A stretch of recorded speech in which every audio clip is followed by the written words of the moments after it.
Good morning students, তোরা সবাই ভালো আছিস? মন শরীর ভালো আছে? কিউট কিউট বাচ্চারা, মন শরীর ভালো থাকলে কিউট একটা স্মাইল দে এবং আজকের এই সম্পূর্ণ লেকচারটা দেখ। আজকে খুব ইন্টারেস্টিং লেকচার হবে। তোদের লাস্ট লেকচার যেমন ইন্টারেস্টিং ছিল, লাস্ট লেকচারে আমরা হচ্ছে graphical representation of electric field দেখছিলাম, ঠিক তেমনই আজকের লেকচারটাও খুব খুব ইম্পর্টেন্ট একটা লেকচার হতে যাচ্ছে।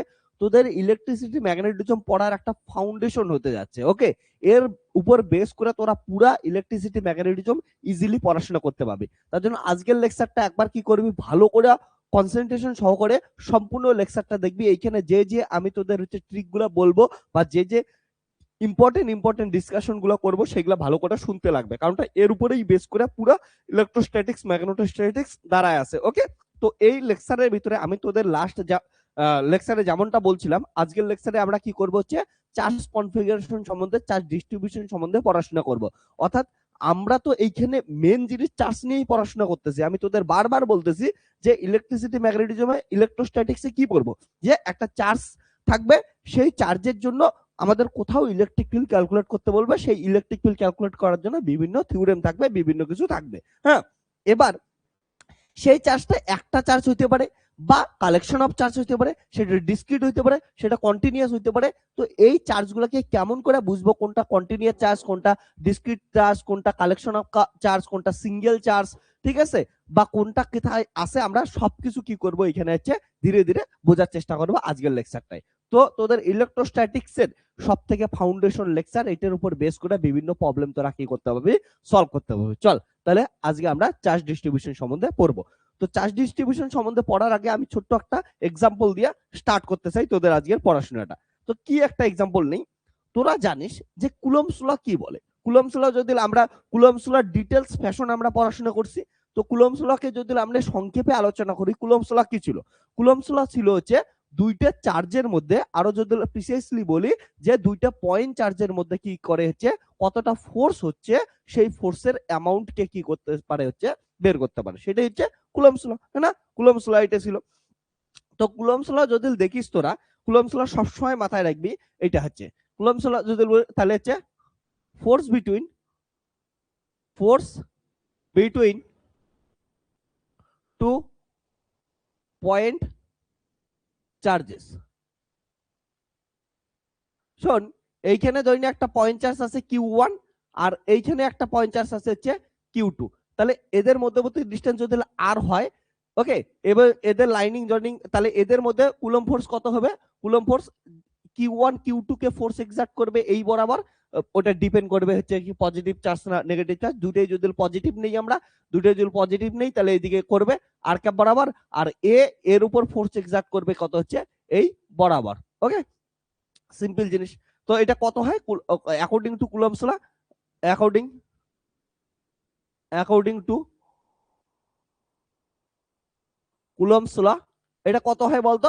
এফ ইকুয়াল টু হয় হচ্ছে, যদি ম্যাগনিটিউডই বলি বা ডিরেকশনও বলি, F equal two Q1 Q2 by হচ্ছে 4 pi epsilon not R square R cap, এটা হচ্ছে কুলম্ব ফোর্স। ওকে, এবার শোন, আমি যদি তোদেরকে কোশ্চেনটা একটু ঘুরায় দেই, যেমন আমরা একটা এক্সপেরিমেন্ট করছিলাম না, এক্সপেরিমেন্ট করছিলাম, তোরা ভাব যে এর আগের দিন কি এক্সপেরিমেন্ট করছিলাম, এইখানে পিস অফ পেপার নিছিলাম, কিছু পেপারের টুকরো নিছিলাম, তারপরে এইখান থেকে কি করছিলাম, একটা কম্পা মার্কারটাকে আমরা ইয়ে করছি, ঠিক আছে, ঘষছি, এটাকেও চার্জ বানাইছি, তারপরে আমাকে ধরছিলাম, এইখানে আকর্ষণ করছিল। ওকে, তাহলে এইখানে তুই ভালো করে বসতো, যদি এমন থাকে সিস্টেমটা যে তোর কাছে কালেকশন অফ পয়েন্ট চার্জ আছে, মানে অনেকগুলা স্মল স্মল চার্জ আছে, সেই চার্জগুলা কোনো একটা চার্জের উপর বা কোনো একটা চার্জের কি বলে আর একটা চার্জের উপর কতটা ফোর্স এক্সার্ট করবে, সেটা আমরা কেমন করে ক্যালকুলেট করব। ওকে, ভালো করে শোন। তার মানে আমাদের কেসটা কি হচ্ছে যে force force on charge q, একটা কিউ চার্জ দিলাম, ঠিক আছে, due to collection of charges. Okay, collection মানে অনেকগুলো চার্জ একসঙ্গে আছে, মানে ব্যাপারটা এমন দাঁড়াইলো যে যদি না এমন টাইপের কিছু হলো। আমি বলতেছি এখানে Q1 Q2 Q3 Q4, ওকে, QN ডট ডট ডট, এমন প্রচুর চার্জ আছে এখানে। হ্যাঁ, এগুলা চার্জ আছে, এরা এর উপর একটা, এখানে আর একটা চার্জ আছে কিউ, এর উপর ফোর্স লাগাবে, তাহলে কেমন করে ক্যালকুলেট করবি, ঠিক আছে। তো ধরলি এই যে Q1 থেকে এটার ডিস্টেন্স কত নিলি হচ্ছে, সাপোজ R1 নিলি, এটার ডিস্টেন্স কত নিলি, Q2 থেকে এটার ডিস্টেন্স হচ্ছে R2 নিলি, তাহলে এটার কত নিলি, R3 নিলি, এর নিলি R4, এর নিলি RN ডিস্টেন্স নিলি, এবং এগুলো হচ্ছে RN ভেক্টর ক্যাপ, ঠিক আছে, যেটা যেটা হয় ওগুলো হচ্ছে লিখবি, ওকে। তাহলে যদি দেখিস এইখানে একটা জিনিস শোন, তোদের এইখানে খুব ইম্পর্টেন্ট জিনিস, এগুলো হচ্ছে তোর কি আছে, কালেকশন অফ পয়েন্ট চার্জেস, ওকে। তাহলে এগুলাকে সোর্স চার্জেস বলতে পারিস, যার জন্য এটার উপর কি লাগবে হচ্ছে ফোর্স লাগবে, হ্যাঁ না। তাহলে এটা আমাদের কালেকশন অফ সোর্স চার্জেস, যাদের জন্য এইটার উপর কি হচ্ছে, ফিল্ড পয়েন্টে যে চার্জটা আছে সেই ফিল্ড পয়েন্টে আমাদের থাকা চার্জটার উপর কত ফোর্স লাগবে। এবার যখন ফোর্স হয় না, তোরা একটা জিনিস খেয়াল করবি যে Q1 এর জন্য কিউ এর উপর ফোর্স, Q2 এর জন্য কিউ এর উপর ফোর্স, Q3 এর জন্য কিউ এর উপর ফোর্স, Q4 এর জন্য কিউ এর উপর ফোর্স, ডট ডট ডট এমন সোয়ান চলতে থাকবে, Qn এর জন্য কিউ এর উপর ফোর্স। আর ফোর্স একটা ভেক্টর কোয়ান্টিটি, সবগুলোর কি হবে, ভেক্টোরিক্যাল যোগ হবে।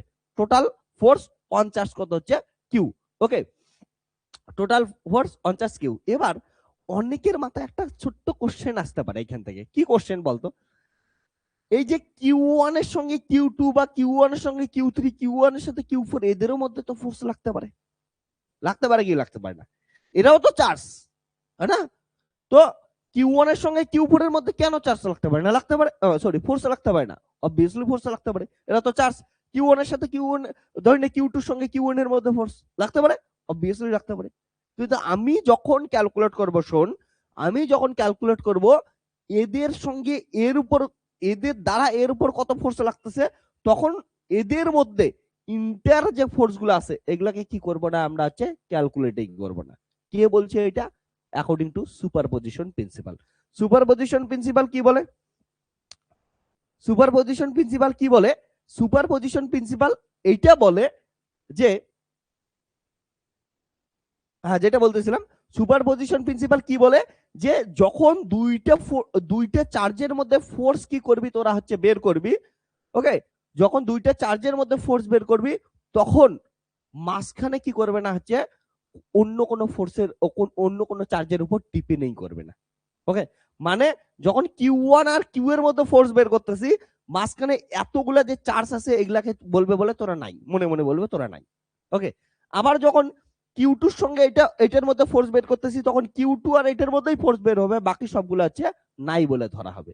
শোন, এটার না আমি এখন অব্দি লজিক খুঁজে পাইনি এই সুপারপজিশন প্রিন্সিপালের, মানে কেন হয়, তুই ভাব না, এটার সাথে এটা ফোর্স বের করতেছিস, বাকি সবগুলোকে মনে করতেছিস নাই, বাট বাস্তবে তো এর সঙ্গে এটারও ফোর্স রাখতেছে, এর সঙ্গে এটারও ফোর্স রাখতেছে, ওকে। কিন্তু সুপারপজিশন প্রিন্সিপালের লজিক নাই, এটা একটা প্রিন্সিপাল জাস্ট হচ্ছে যেটা এক্সপেরিমেন্টাল ডেটাকে কি করে হচ্ছে ভেরিফাই করে, ওকে। তো এটা ঠিক। তাহলে অ্যাকর্ডিং টু সুপারপজিশন প্রিন্সিপাল কি বলছে, ওকে,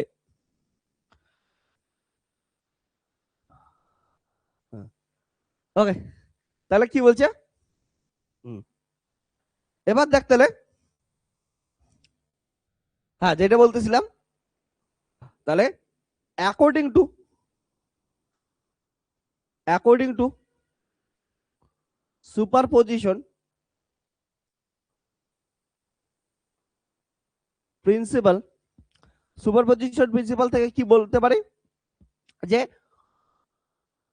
ফোর্স অন চার্জ কিউ সেটা কি হচ্ছে প্রত্যেকটা চার্জের জন্য ফোর্সের ভেক্টর সাম, বুঝছিস। তার মানে আলাদা আলাদা করে লিখলে কি পাবি, F1 Q1 চার্জের জন্য কিউ এর উপর ফোর্স, তাহলে কত হয় জান কুলম্ব ফোর্স, এই অনুযায়ী বল কত হবে, Q1 ক্যাপিটাল কিউ বাই কত হচ্ছে 4 পাই এপসিলন নট R1 তার স্কয়ার R1 ক্যাপ বুঝছিস? Similarly Q two Q by কত হচ্ছে 4 পাই এপসিলন 0, তাদের ডিস্টেন্স r2 স্কোয়ার প্লাস কিউ3 কিউ বাই হচ্ছে 4 pi epsilon 0 r3 square r3। Okay, plus Q one sorry কিউ4 না, কিউ4 4 পাই এপসিলন 0 r4 তার square r4 vector so on.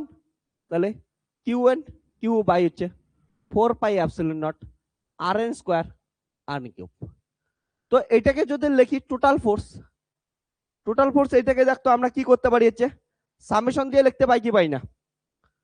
Total force লিখতে পারি 1/4 পাই এপসিলন 0, এটা তো কনস্ট্যান্ট বাইরে বের হয়ে আসলো। ওকে, হ্যাঁ, তাহলে প্রত্যেকটার থেকে কি আছে হচ্ছে কিউও কমন নিতে পারিস। ওকে, তারপরে কত হচ্ছে বা রাখলাম কিউ কমন নিতে পারিস, কোনো ব্যাপার নাই। তারপরে কত হচ্ছে কিউ সবার সেম আছে, এটা কিউ আই লিখে দিলাম। আর হচ্ছে কত হচ্ছে আর আই তার স্কোয়ার, আর হচ্ছে আর আই তার হচ্ছে ক্যাপ। আই এর ভ্যালু কত হচ্ছে 1 থেকে শুরু করে 10 অবধি চলতে থাকবে, হ্যাঁ, সামেশন আকারে লিখে দিলাম। তো এটা হচ্ছে সুপারপজিশন প্রিন্সিপাল। তো সুপারপজিশন প্রিন্সিপাল এইটা মাথায় রাখ যে সুপারপজিশন প্রিন্সিপাল কি বলে, যখন দুইটা চার্জের মধ্যে ফোর্স ক্যালকুলেট করব তখন আদার্স ফোর্স থেকে কি থাকবে, ওরা ইন্ডিপেন্ডেন্ট থাকবে, অন্য কোনো ফোর্স আছে না নাই দেখবেই না। ওকে, মানে সাপোজ তোরা দুইজন ভালোবাসতেছিস, ওকে, যখন ভালোবাসায় গভীর মগ্ন, ওকে, তখন ভাবা বন্ধ কর যে আশেপাশে কেউ আছে। এটা হচ্ছে সুপারপজিশন প্রিন্সিপাল। তোদের মধ্যেই ভালোবাসা, ওটার সাথে ব্রেকআপ হয়েছে, আবার নতুনটা যেটা পাইছিস তখন আগের সব কথা ভুলে যা, আশেপাশে কে আছে, আবার নতুনটার সাথে পুরা ভালোবাসায় কি হচ্ছে মগ্ন হয়ে যায়। ঠিক আছে, এটা হচ্ছে সুপারপজিশন প্রিন্সিপাল। ওকে, এটা জিনিস মাথায় রাখিস। তো লেখে দে সুপারপজিশন প্রিন্সিপাল।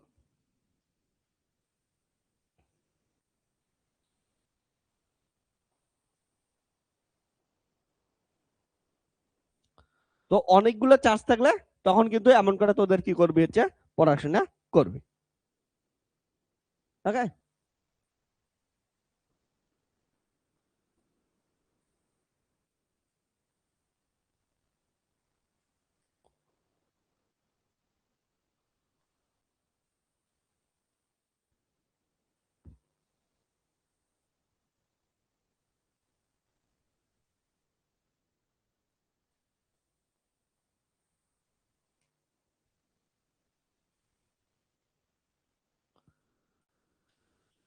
ডান।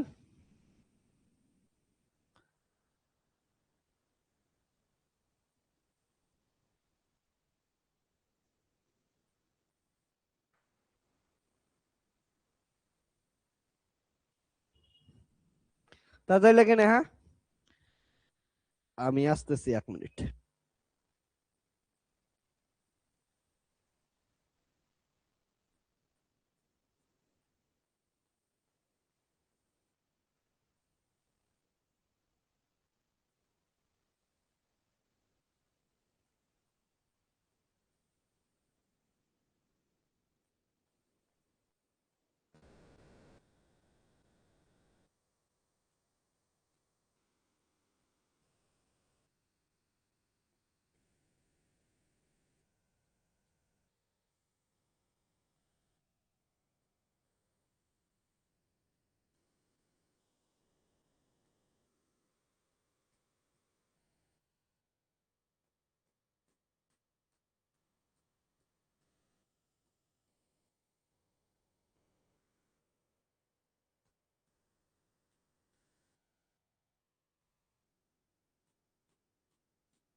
একটা জিনিস দেখ, আমরা পাইছিলাম ইলেকট্রিক ফিল্ড কত হয়?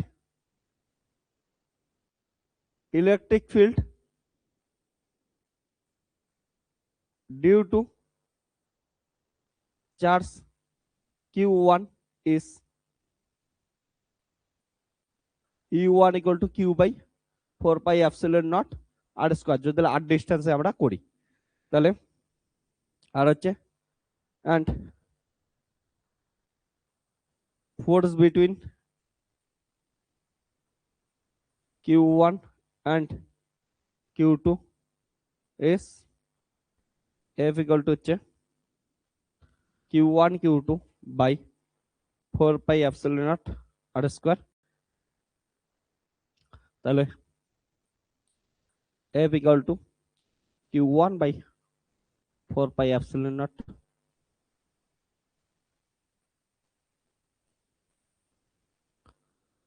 r square Q2, so F equal to E into Q2. Okay, so in general F equal to Q into E.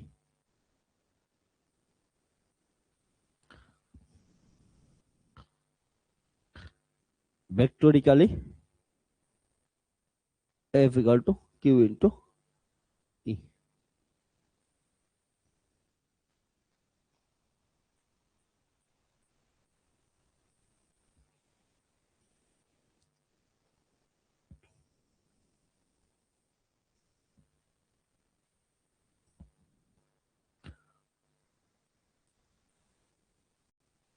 Done? তাহলে সুপার ফাস্ট।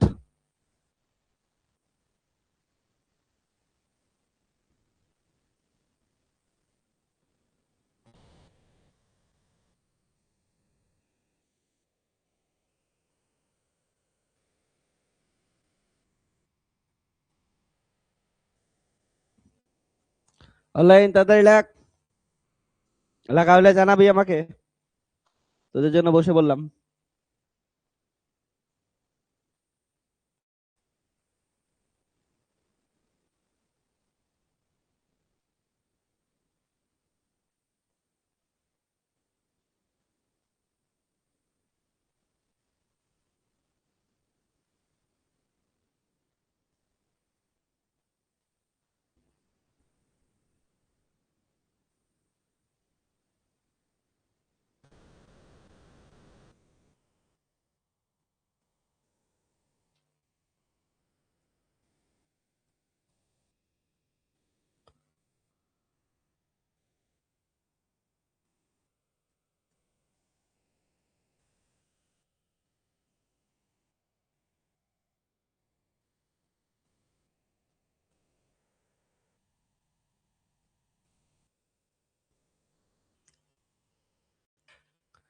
তোদের ইলেকট্রোস্ট্যাটিক্সে না আজকের লেকচারটা যদি ভালো করে দেখিস, ওকে, যে যে যে তোদের কনসেপ্ট গুলা বলবো ওগুলা যদি ঠিক করে শুনিস, চার্জ ডিস্ট্রিবিউশন, পরবর্তীতে দেখবি যে ইলেকট্রিক ফিল্ড অনেক ইজি, ইলেকট্রোস্ট্যাটিক পুরো ইজি হবে। শুধুমাত্র তোদের একটাই রিকোয়েস্ট যে ভেক্টরের কোঅর্ডিনেট সিস্টেম ঠিক করে পড়ে রাখিস, কারণটা সবকিছু কোঅর্ডিনেট সিস্টেমের উপর বেস করেই করব। তো কোঅর্ডিনেট সিস্টেম গুলা একবার রিভিশন দিয়ে নে, হ্যাঁ।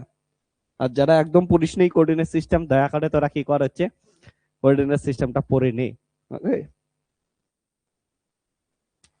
যদি কারো কাছে না থাকে পিজিজির ইউটিউব চ্যানেলে যা, কোঅর্ডিনেট সিস্টেম পাওয়া যাবে।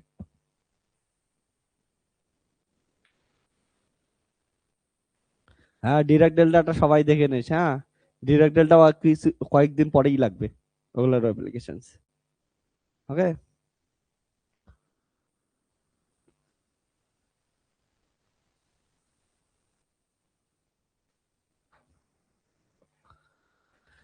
সো আমরা এখন আজকের মেন লেকচারে প্রবেশ করব, চার্জ ডিস্ট্রিবিউশন।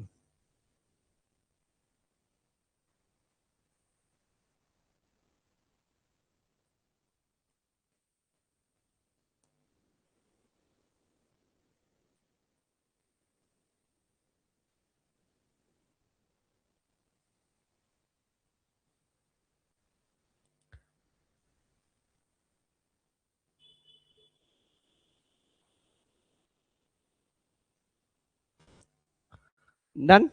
ওকে, এবার শোন তোরা একটু এদিকে তাকা, সবার মনোযোগ এদিকে। একটা জিনিস দেখতো, এইখানে একটা কি হচ্ছে পয়েন্ট চার্জ, একাই একটা চার্জ আছে, আর এইখানেও পয়েন্ট চার্জ আছে, কিন্তু কি আছে অসংখ্য পয়েন্ট চার্জ আছে।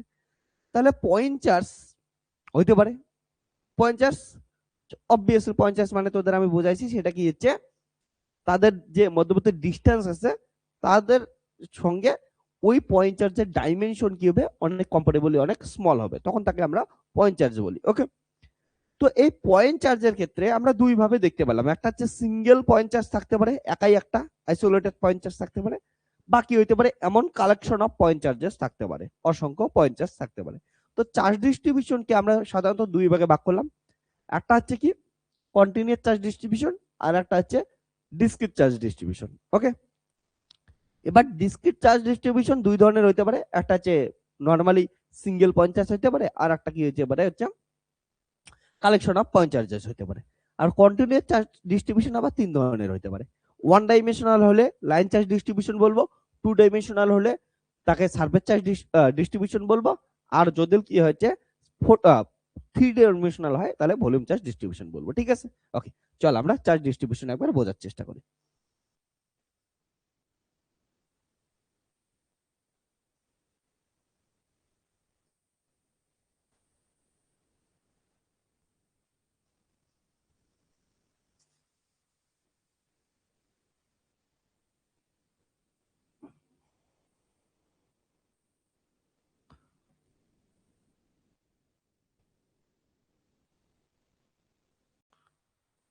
শোন, তো চার্জ ডিস্ট্রিবিউশন বোঝানোর আগে আমি তোদের ফিজিক্স স্পেশাল কিছু নোটেশন শেখাইতে চাই। আমরা কি করব, দেখ এমন বইয়ে এমন কোনো নির্দিষ্ট কোনো নোটেশন নাই কিছু, ওকে, বাট আমি তোদের যেমন করে ফার্দার ইলেকট্রোস্ট্যাটিক্স পড়াবো, ম্যাগনেটোস্ট্যাটিক্স পড়াবো, আমি কোন আর লেখা মানে কোন ডিস্টেন্সকে রিপ্রেজেন্ট করতেছি তার উপর বেস করে আমি একটা আমার নোটেশন দেই, হ্যাঁ, যাতে তোরা হচ্ছে আর পরবর্তীতে কোনোদিন কনফিউশন না হয়। আমি প্রত্যেকটা ব্যাচ পড়াইছি, আমার এতদিনের এক্সপিরিয়েন্স থেকে দেখছি স্টুডেন্টস গিয়া লাস্টে যখন বড় কোশ্চেন পায়, তোরা ইলেকট্রোস্ট্যাটিক্স এর কোশ্চেন দেখছিস কেউ এত বড় বড় কোশ্চেন হয়, পুরো কোশ্চেন পড়ার পর না ঘাবড়ায় যায়, বলে কি ছিল, কি বের করতে বললো, কোনটা কি, কিচ্ছু বুঝতে পারে না। এর জন্য সব থেকে সহজ করার জন্য আমি কোনো কিছু যাতে ভাবতে না লাগে, তোদের আমি খালি দুইটা জিনিস ভাবা শেখাই, ওই দুইটা জিনিস এই নোটেশনের উপর কি আছে হচ্ছে লুকে আছে, তার জন্য নোটেশনটা একবার শেখা যা। আর আমি যেমন করে যে নোটেশন ইউজ করতে বলবো ওই নোটেশন যদি ইউজ করিস, তোদের ইলেকট্রোস্ট্যাটিক্সে প্রবলেম করা থেকে আর কেউ আটকাইতে পারবে না, আমি গ্যারান্টি দিলাম। ওকে, এত সহজ হয়ে যাবে। তো চল আমরা একটু ফিজিক্স স্পেশাল নোটেশন দেখি। তো নোটেশন দেখার আগে আমি তোদের দুইটা চার্জের কথা বলছিলাম, একটা হচ্ছে সোর্স চার্জ আর একটা হচ্ছে ফিল্ড চার্জ। মনে আছে সোর্স চার্জ মানে কি হচ্ছে, যার জন্য তুই কি করতেছিস, স্টাডি করতেছিস, যার জন্য ইলেকট্রিক ফিল্ড ক্রিয়েট হচ্ছে, তাকে আমরা কি বলি সোর্স চার্জ। আর টেস্ট চার্জ কি ছিল, টেস্ট চার্জ বা ওটাকে ফিল্ড চার্জও বলে। টেস্ট চার্জ কি জিনিস, যে যেটা দ্বারা কি করতেছিস ওইখানে যে ফিল্ডটা তৈরি হয়েছে ওইটাকে কি করতেছিস টেস্ট করতেছিস। ওকে, তার জন্য আমরা বলছিলাম যে ইলেকট্রোস্ট্যাটিক্স এর ক্ষেত্রে সোর্স চার্জ মুভমেন্ট করতে পারে না, স্টেশনারি থাকে, কিন্তু টেস্ট চার্জটা কি করতেছে মুভ করতে চাইলেও মুভ করতে পারে, বিভিন্ন জায়গায় যাইতে পারেও। তো এইবার মাথায় রাখিস যে সোর্স চার্জ আর টেস্ট চার্জ বুঝছিস, যার জন্য ক্রিয়েট হয় তাকে সোর্স চার্জ বলি, আর যেটা দিয়ে টেস্ট করি তাকে কি বলি আমরা হচ্ছে টেস্ট চার্জ বলি। ওকে, এতটুকু মাথায় আছে। তো এবার নোটেশন দেখ, নোটেশনটা ইম্পর্টেন্ট।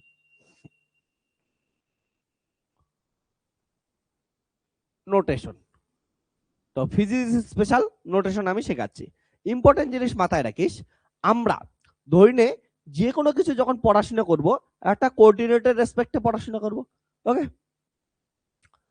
তো এইখানে ধরে নে এইটা আমার কি আছে হচ্ছে একটা সোর্স চার্জ আছে, ভালো করে শোন, একটা সোর্স চার্জ আছে কিউ, তাই না? তাহলে সোর্স চার্জ এটা হচ্ছে একটা সোর্স চার্জ, সোর্স চার্জ। আর এর জন্য আমি যা কিছু ক্যালকুলেট করব টেস্ট করতে চাই এইখানে একটা চার্জ ক্যাপিটাল কিউ এ, তাহলে এটা আমার কি হচ্ছে টেস্ট টেস্ট চার্জ। ওকে, এবার মাথায় রাখিস এই যে কোঅর্ডিনেটের যে অরিজিন আছে, অরিজিন থেকে সোর্স চার্জের ডিসটেন্সকে অলওয়েজ কি দিবি হচ্ছে প্রাইম দিয়ে রিপ্রেজেন্ট করবি। হ্যাঁ, এটা মাথায় ঢোক, মাথায় প্রবেশ করে রাখ। কি করবি হচ্ছে সোর্স চার্জ থেকে অরিজিন থেকে সোর্স চার্জের ডিস্টেন্সকে আমরা কি দিয়ে লিখবো? আর প্রাইম। আর অরিজিন থেকে ফিল্ড পয়েন্টের ডিস্টেন্সকে কি দিয়ে লিখবো? আমরা হচ্ছে আর ভেক্টর দিয়ে লিখবো। আর সোর্স চার্জ থেকে টেস্ট চার্জের ডিস্টেন্সকে আমরা কি দিয়ে লিখবো?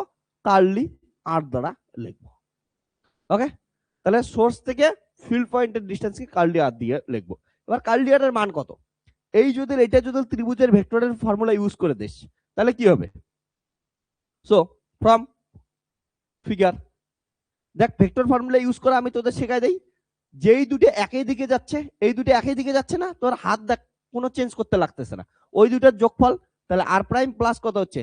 Curly r, r prime plus curly r equal to, এটা এখানে এসে ঘুরতে লাগতেছে না, কারণটা এটার ডিরেকশন এইদিকে, আর তুই আসতেছিস তার উল্টা পাশে, ঘুরতে লাগতেছে, তাহলে আর এর সমান হচ্ছে। তাহলে এখান থেকে বলতে পারিস কার্লি আর ইকুয়াল টু কত হচ্ছে? আর মাইনাস আর ভেক্টর। মানে কি হচ্ছে? অরিজিন থেকে টেস্ট চার্জের ডিস্টেন্স বা কোঅর্ডিনেট মাইনাস অরিজিন থেকে কি হচ্ছে? সোর্স চার্জের ডিস্টেন্স। এটা হচ্ছে কার্লি আর। তাহলে এটা হচ্ছে কার্লি আর এর ভ্যালু গেল, এটা মাথায় রাখবি। ওকে, তাহলে যা কিছু ক্যালকুলেট করবি কার্লি আর দ্বারা ক্যালকুলেট করবি। ওকে, তাহলে আমি কি কি বললাম যে হোয়ার, এটা খুব ইম্পর্টেন্ট জিনিস। আর প্রাইম কি হচ্ছে? Distance, distance between, distance between origin and source charge। আর কি জিনিস? Distance between origin and test charge। আর হচ্ছে কার্লি আর কি জিনিস? ডিস্টেন্স, যদিও ডিসপ্লেসমেন্ট ভেক্টর সহকারে করতেছি বাট ঠিক আছে, ডিস্টেন্স দিয়ে লিখলাম। Distance between test charge and source charge. শোন, এগুলো অ্যাকচুয়ালি ডিস্টেন্সের বদলে ডিসপ্লেসমেন্ট ডাকা ঠিক, কারণটা আমাদের কি হচ্ছে ভেক্টর নিছি, ঠিক আছে, কোনো প্রবলেম, বুঝলেই হলো। এবার শোন, তার মানে তোদের এইটুক জিনিস খেয়াল রাখবি সব সময়, যে এইটা যখন ক্যালকুলেট করবি এইটা মাইনাস এটা করবি, বুঝছিস কথা? তোদের দেখ এইটুক তো মনে আছে, একদম বাচ্চা মানুষের মতো জিনিস শেখাচ্ছি। ধরে নে এটা থাকতো x1 x2 x1 y1 z1, না কোনো কোঅর্ডিনেট, এখান থেকে কোনো একটা ডিরেকশন এখানে দিতিস, এ থেকে বি পয়েন্টে যাইতিস, যেটা কোঅর্ডিনেট কত আছে x2 y2 z2। তাহলে এটা কেমন করে লিখতিস মনে আছে? এ বি ইকুয়াল টু কি লিখতিস? যে এই দিকে ডিরেকশন যাচ্ছিস ওইটা মাইনাস এইটা, না, এটাকে ফাইনাল ডেস্টিনেশন ধরতিস। তাহলে x2 minus x1 i cap plus হচ্ছে y2 minus y1 j cap plus z2 minus z1 k cap, এটা লিখতিস মনে আছে? তো সব সময় কি করবি হচ্ছে যেটা চিহ্ন আছে, মাথায় রাখবি, যেদিকে চিহ্ন আছে ওটা ফাইনাল ধরবে, ফাইনাল মাইনাস কি করবে হচ্ছে ইনিশিয়াল করবি। ওকে, তাহলে যদি এই নোটেশন দিয়ে তোদের এই দুটার মধ্যে ফোর্স বের করতে দেই, ফোর্স কত বলবি বলতো? According to this notation force between q1 আর q2 কত হবে বলতো? Force between q1 qn capital Q is, এই নোটেশন অনুযায়ী কত হবে বলতো? Q Q by 4 pi absolute naught curly R, তার কত হচ্ছে স্কয়ার, এবং এই দিকে কি হচ্ছে ধরে নিয়ে হচ্ছে কার্লি আর এর কি আছে, কার্লি আর এর অ্যারো আছে। তো এটা একটা হইলো, বা এটাকে সাজায় লিখবি কিউ কিউ বাই কত হচ্ছে 4 পাই অ্যাবসলিউট 0 আর স্কয়ার, এটা কত হচ্ছে আর ভেক্টর বাই কত হচ্ছে আর, না আর ক্যাপ মানে হচ্ছে আর ভেক্টর তার ম্যাগনিটিউড। তাহলে এফ ইকুয়াল টু কত হচ্ছে Q Q by 4 pi absolute naught R cube R হচ্ছে আর ভেক্টর। ওকে, তো এমন করেও মাথায় রাখতে পারিস, বা এফ ইকুয়াল টু হচ্ছে Q Q by 4 pi absolute nought. এটা যদি ডাইরেক্ট বের করতে লাগে, যেখানে আর ভেক্টর ইকুয়াল টু কি হবে এটাই লিখে রাখ, একবারে বলে দিই, where R vector equal to কি জিনিস? R vector equal to R prime minus কত হচ্ছে, এই যে sorry R minus R prime. Okay, এমন করে বের করতে লাগবে। তো সবসময় মাথায় রাখবি যে কত হবে কার্লিয়ার দিয়ে লিখবি। কার্লিয়ার মানে হচ্ছে সোর্স থেকে ফিল্ড পয়েন্ট, আর কার্লিয়ার কেমন করে বের করবি? কার্লিয়ার বের করবি এর কোঅর্ডিনেট, ফিল্ডের কোঅর্ডিনেট মাইনাস সোর্সের কোঅর্ডিনেট। ওকে, তো মাথায় রাখবে। ওকে, তো সবসময় কি হবে, এই ডিরেকশনটা মাথায় রাখবি। ডিরেকশন এটা কি হচ্ছে সোর্স কোঅর্ডিনেট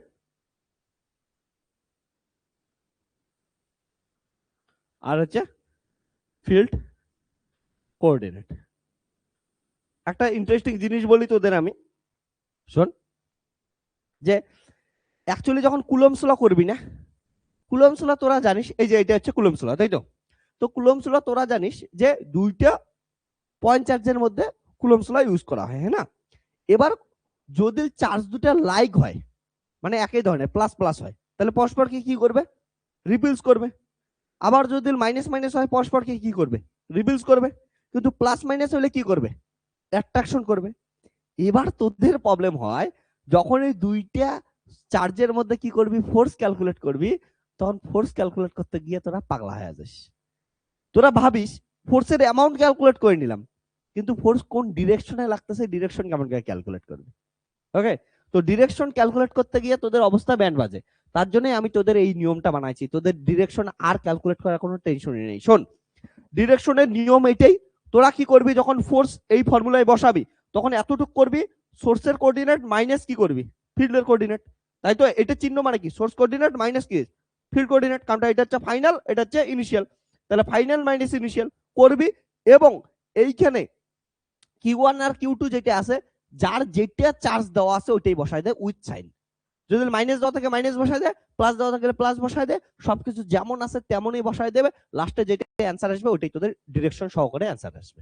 ওকে, তো তোদের আর ডিরেকশন নিয়ে মাথা ভাবতেই লাগবে না। তোদের 11-12 যেটা গন্ডগোল হইতো, তোরা এমন করে করতিস না, ওই জন্য ডিরেকশন নিয়ে অনেক চিন্তা করতে লাগতো, যে প্লাস প্লাস আছে অ্যাট্রাকশন করবে, সরি রিপালশন করবে, তাহলে এটার ডিরেকশন এইদিকে চলে যাবে, এটার ডিরেকশন এইদিকে যাবে, প্লাস মাইনাস আছে এইদিকে আসবে। ঠিক আছে, অনেক কিছু মাথায় রাখতে লাগতো। তোদের মাথায় কিচ্ছু আনতে লাগবে না, তোরা শুধু এতটুকু কর, সোর্স মাইনাস কি করে দে, ফিল্ড করে দে, আর হচ্ছে চার্জে যখন বসাবি উইথ সাইন বসায় দে, যা আসে তাই হয়ে যাবে, ফাইনাল আনসার চলে আসবে। ওকে, মাথায় রাখিস, তাহলে ডিরেকশন বের করা সহজ হয়ে যাবে।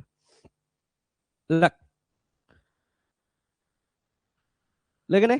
তাহলে ডিরেকশন বের করার জন্য কি করবি হচ্ছে source coordinate minus field coordinate করবি, and put all charges as it is with sign,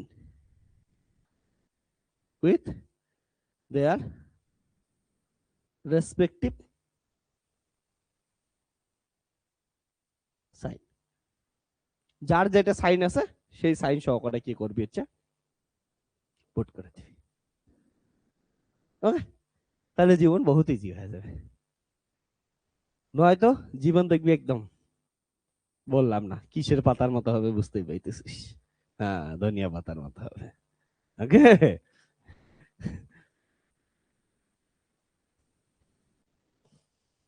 ধরলে কেনে দুই একটা প্রবলেম করাই ক্লিয়ার হয়ে যাবে জিনিসপত্র।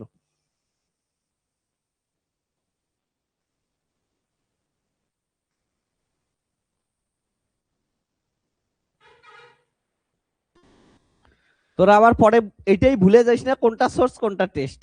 ওকে, দিনের শেষে সবকিছু পড়া, ওকে, আছে না কি জান, পুরো রামায়ণ পড়ার পর বলতেছিস সীতার লক্ষণ কে ছিল, তাহলে মুশকিল না।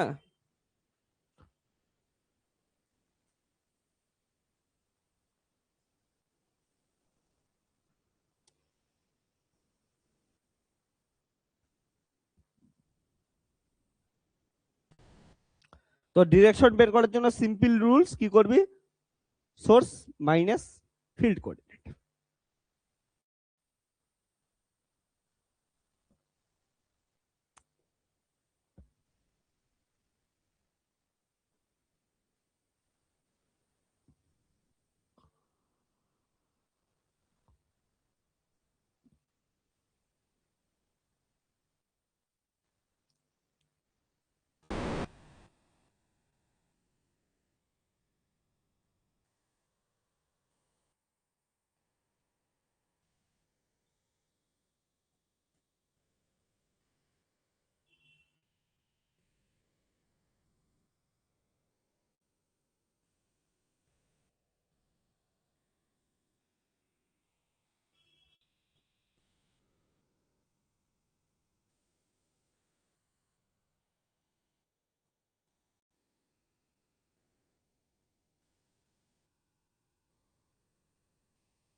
এটা লেখে নে তাড়াতাড়ি।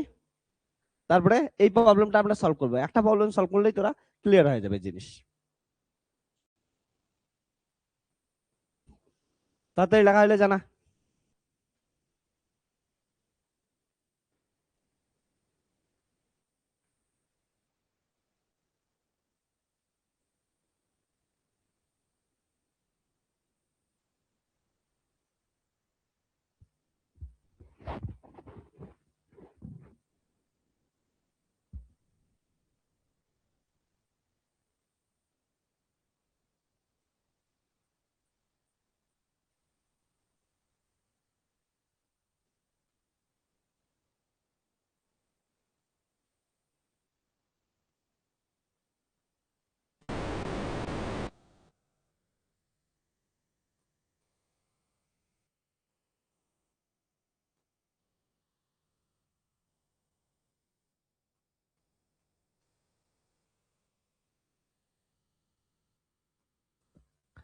কোশ্চেনটা পরে এবার সুন্দর করে কোশ্চেনটা সলভ করবো।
তোরা একটা জিনিস বারবার বারবার মুখস্থ করা শুরু কর, source minus field, source minus field, source minus field, source minus field. হ্যাঁ, এটা বলতে থাক, যত পারিস সেটা বল, সোর্স মাইনাস ফিল্ড।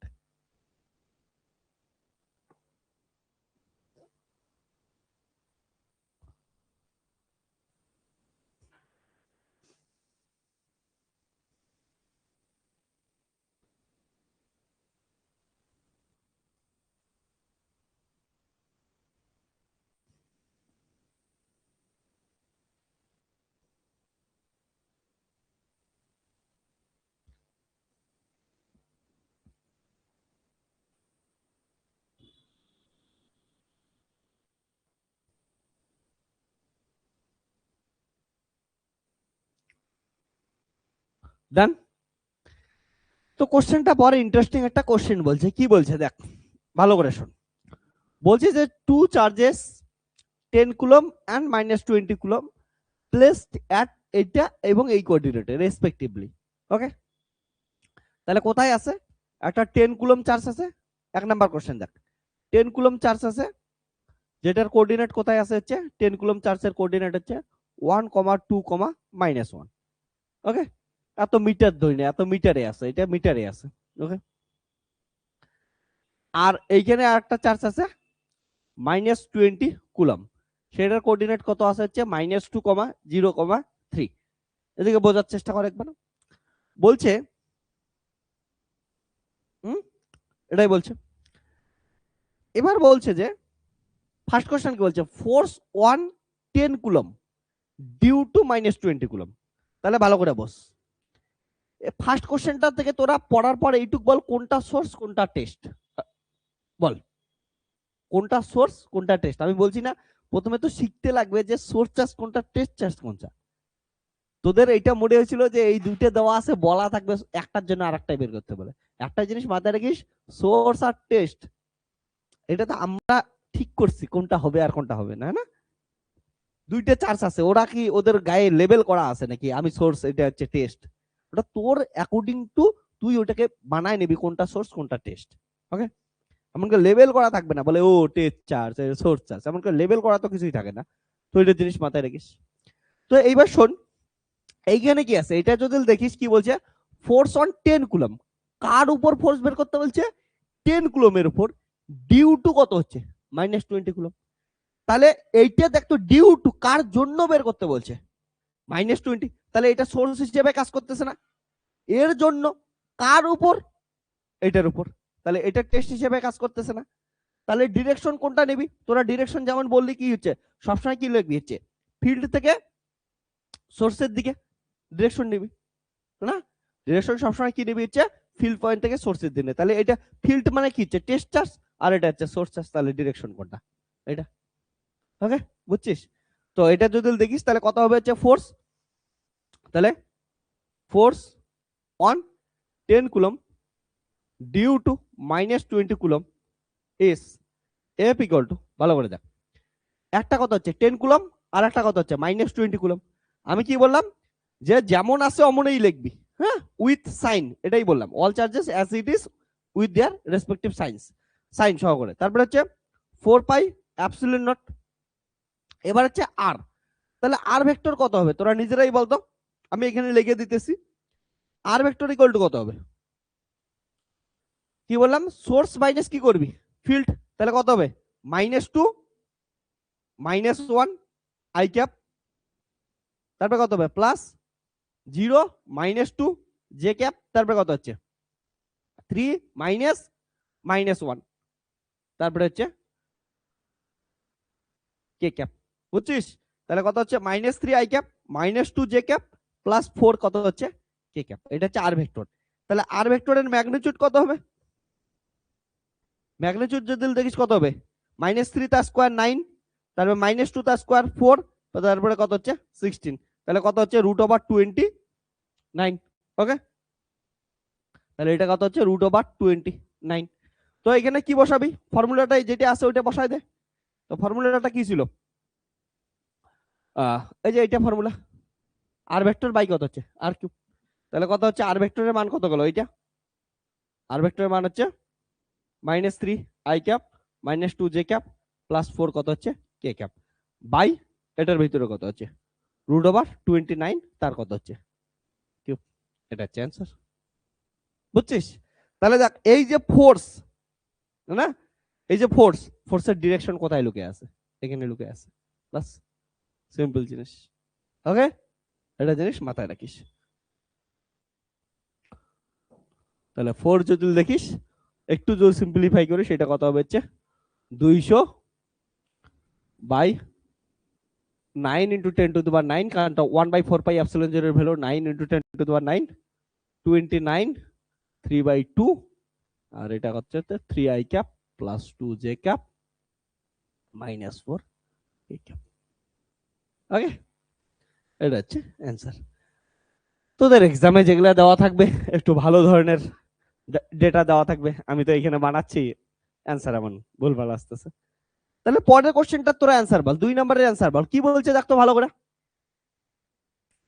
কি বলছে? সেম জিনিস, 10 কুলম একটা চার্জ আছে, -20 কুলম একটা চার্জ আছে। এবার দেখ কি বলছে, ফোর্স 1, এটার কোঅর্ডিনেট দেওয়া আছে 1, 2, -1, আর এটার কোঅর্ডিনেট দেওয়া আছে -2, 0, 3। এবার বলছে ফোর্স অন -20 কুলম। তাহলে এটার উপর ফোর্স, তার মানে এটা টেস্ট, ডিউ টু এটা, এটা মানে হচ্ছে সোর্স, এটার জন্য। তাহলে এটা সোর্স, তাহলে কি হবে হচ্ছে সবসময় তোদের ডিরেকশন হবে হচ্ছে, এই যে আমি ডিরেকশন শেখাই দিয়েছিলাম, ফিল পয়েন্ট থেকে হচ্ছে সোর্স পয়েন্টের দিকে ডিরেকশন দিবি। ঠিক আছে, ওকে।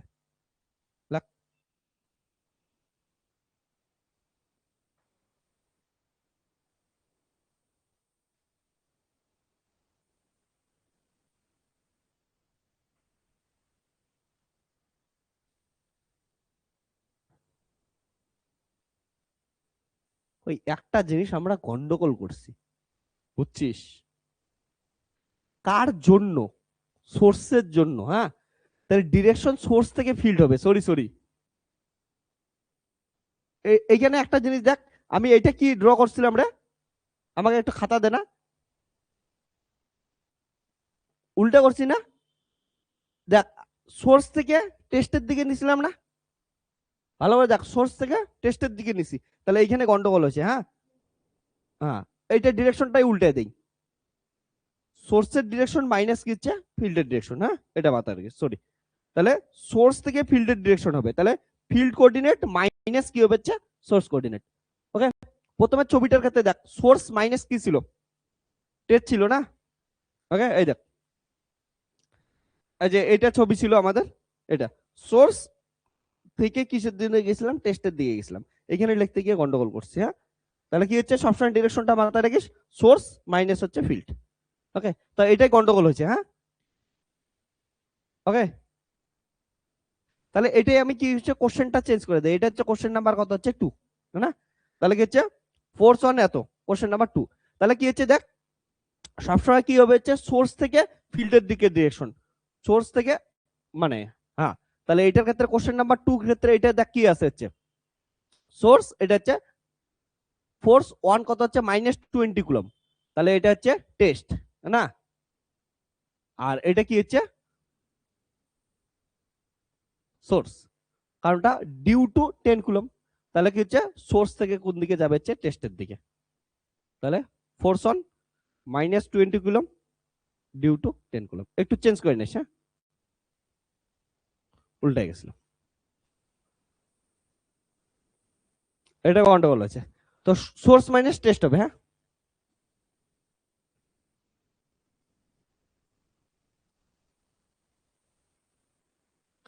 এবারে 1 নাম্বারটা এখানে করি। তাহলে কি বলছে যে ফোর্স অন 10 কুলম, তাহলে হচ্ছে এটা হচ্ছে টেস্ট হিসেবে কাজ করতেছে, আর এটা কি করতেছে force on 10 coulomb due to -20 coulomb, এটা হচ্ছে সোর্স হিসেবে কাজ করতেছে। ডিরেকশন কি হবে সোর্স মাইনাস টেস্ট হবে। তাহলে আর ভেক্টর ইকুয়াল টু কত হবে হচ্ছে টেস্ট মাইনাস সোর্স, তাহলে 1 -2 আই ক্যাপ, তারপরে কত হচ্ছে 2 -0, তারপরে হচ্ছে জে ক্যাপ, প্লাস হচ্ছে কত হচ্ছে -1 -3 কে ক্যাপ, তাহলে 3 I cap 2 J cap -4 K cap. তাহলে ফোর্স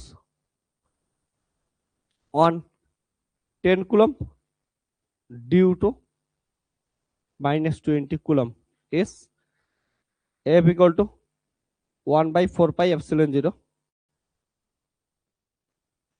q1 q2 by হচ্ছে r কিউব r ভেক্টর।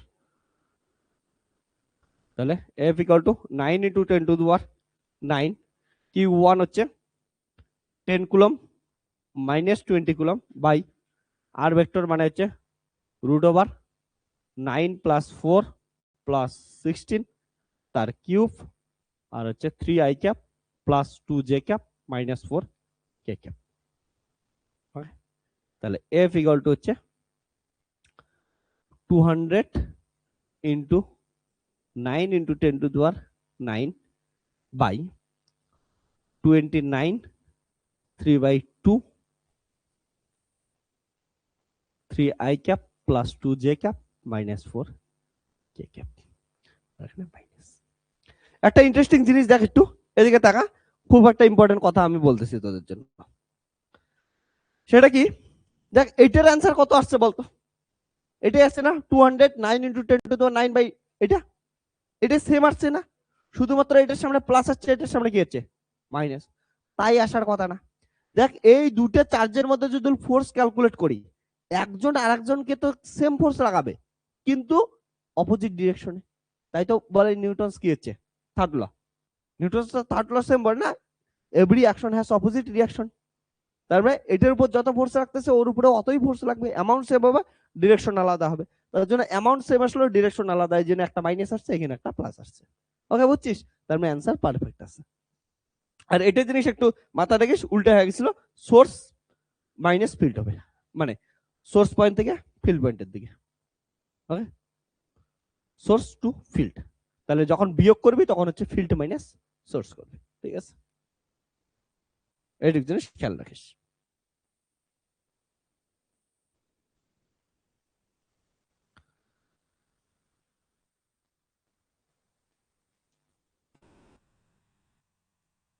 লিখে নে।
ডান।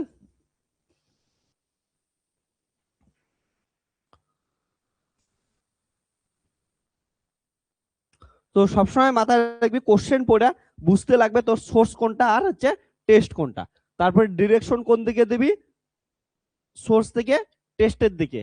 আর যখন ক্যালকুলেশন করবি তখন কার্লি আর এর ভ্যালু কেমন করে বের করবি, ফিল্ড পয়েন্ট মাইনাস সোর্স। হ্যাঁ, এইটুক জিনিস মাথায় রাখিস, তাহলে কোশ্চেন করতে আর অসুবিধা হবে না।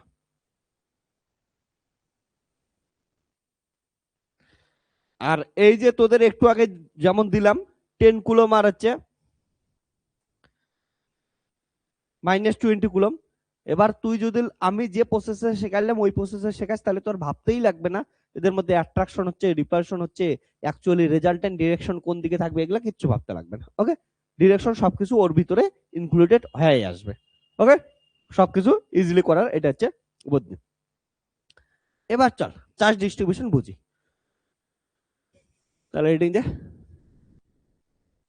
Charge distribution.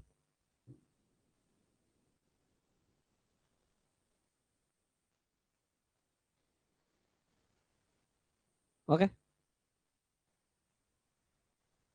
দেখ চার্জ ডিস্ট্রিবিউশন কি হইতে পারে, একটা হচ্ছে ডিসক্রিট চার্জ ডিস্ট্রিবিউশন হইতে পারে, চার্জগুলো কি আছে ডিসক্রিট আকারে আলাদা আলাদা করে সবকিছু আছে। ওকে, সেটা হইতে পারে। আর অনেক সময় চার্জগুলো কি হচ্ছে কন্টিনিউয়াস একসঙ্গে আছে। ওকে, কন্টিনিউয়াস একসঙ্গে আছে, তাহলে কি হইতে পারে ডিসক্রিট চার্জ কনফিগারেশন বা চার্জ ডিস্ট্রিবিউশন। ঠিক আছে, যখন আলাদা আলাদা থাকবে। আর একটা কি হইতে পারে কন্টিনিউয়াস চার্জ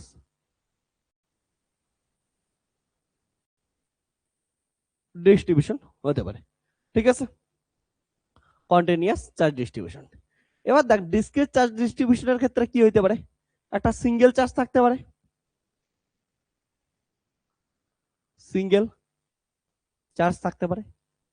আর এটার ক্ষেত্রে কি থাকতে পারে কালেকশন অফ অনেকগুলো থাকতে পারে না, ডিসক্রিট একটা দুইটা তিনটে চারটে, collection of discrete charge distribution হতে পারে। ওকে, এবার কন্টিনিউয়াস চার্জ ডিস্ট্রিবিউশন মানে বোঝ একবার, যে তোর কাছে সাপোজ ফর এক্সাম্পল হিসেবে আমি বললাম এটা একটা তোর কাছে ওয়্যার টাইপের আছে। হ্যাঁ, এটার ভিতরে কি করলি পুরোটা চার্জ আছে, হ্যাঁ না, এটা সম্পূর্ণ ওয়্যার দ্বারা চার্জ আছে। এই চার্জগুলোকে আলাদা আলাদা করে দেখতে পাচ্ছিস, কন্টিনিউয়াসলি একটা একটার পর গিয়েছে চার্জ আছে, তাহলে এটাকে কি বলবো আমরা কন্টিনিউয়াস চার্জ ডিস্ট্রিবিউশন। এবার কন্টিনিউয়াস চার্জ ডিস্ট্রিবিউশন কোথায় কোথায় থাকতে পারে একবার আমরা বোঝার চেষ্টা করি। হ্যাঁ, সুন্দরভাবে, যে এটা নর্মাল সেন্সে এটা একটা কিসের মতো লাগতেছে, আমি তোদের কাছে যদি একটা সুতা নিয়ে আসি তোরা সেটা বুঝতে পাবি না। হ্যাঁ, তো ক্যামেরায় দেখার জন্য এটা আমি দেখাই দিচ্ছি, এটা একটা কি পাতলা একটা জিনিস আছে, তো এটাকে দেখলে একটা লাইনের মতো লাগতেছে না, তাহলে এটা কত ডাইমেনশনাল জিনিস, ওয়ান ডাইমেনশনাল জিনিস। তাহলে ওয়ান ডাইমেনশনালের উপর যখন চার্জ থাকে অর্থাৎ একটা লাইন বরাবর চার্জ আছে না, তার জন্য এটাকে কি বলি লাইন চার্জ ডিস্ট্রিবিউশন। ঠিক আছে, তাহলে এটাকে কি বলবো লাইন চার্জ। এবার লাইন বরাবর আছে তার জন্য ফিজিক্সের ভাষায় একটু ভদ্র করে বলি লিনিয়ার চার্জ ডিস্ট্রিবিউশন। ওকে, এবার শোন, এটা তো ওয়ান ডাইমেনশনাল গেল, এমন হইতে পারে না যে কি আছে এইটা একটা কি আছে খাতা, এবার খাতার পেজের উপর এখানে কি আছে একটা পেজ ধর, এটা বড় বেশি মোটা হয়ে যাচ্ছে, আমি একটা পেজ নেই। হ্যাঁ, তো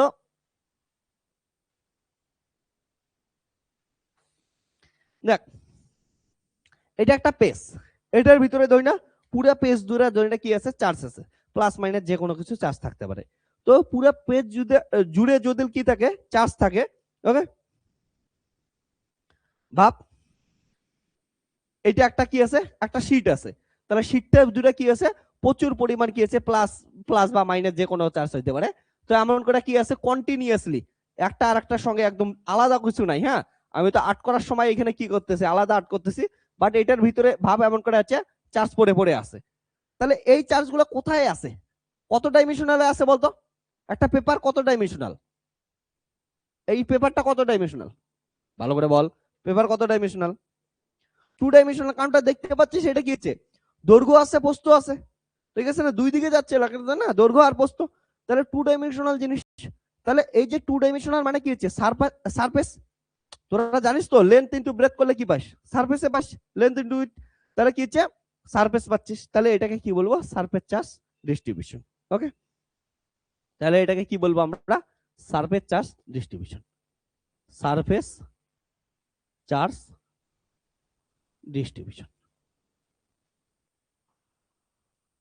ওকে, তাহলে এটা কি গেল হচ্ছে 1D, আর এটা কি গেল হচ্ছে 2D। এবার দেখ ভালো করে, আমি বললাম যে আমার এই মাইকটার ভিতরে পুরো কন্টিনিউয়াস চার্জ ফেলানো আছে। তাহলে এটার কি কি আছে দেখ তো, কত ডাইমেনশনাল এটা, 3 ডাইমেনশনাল না, দৈর্ঘ্য প্রস্থ উচ্চতা, ঠিক আছে, লেন্থ উইথ ব্রেথ সবকিছু আছে এটার ভিতরে। তাহলে এটার ক্ষেত্রে কি আছে হচ্ছে 3 ডাইমেনশনাল। তাহলে এটার 3 ডাইমেনশনাল দৈর্ঘ্য প্রস্থ উচ্চতা গুণ করলে কি পাস, ভলিউম পাস। তাহলে এটাকে কি বলবি, এটার ভিতরে যে কন্টিনিউয়াস চার্জ পড়ে আছে এটাকে ভলিউম চার্জ ডিস্ট্রিবিউশন বলি, ঠিক আছে। তাহলে এটাকে কি বলবো হচ্ছে ভলিউম চার্জ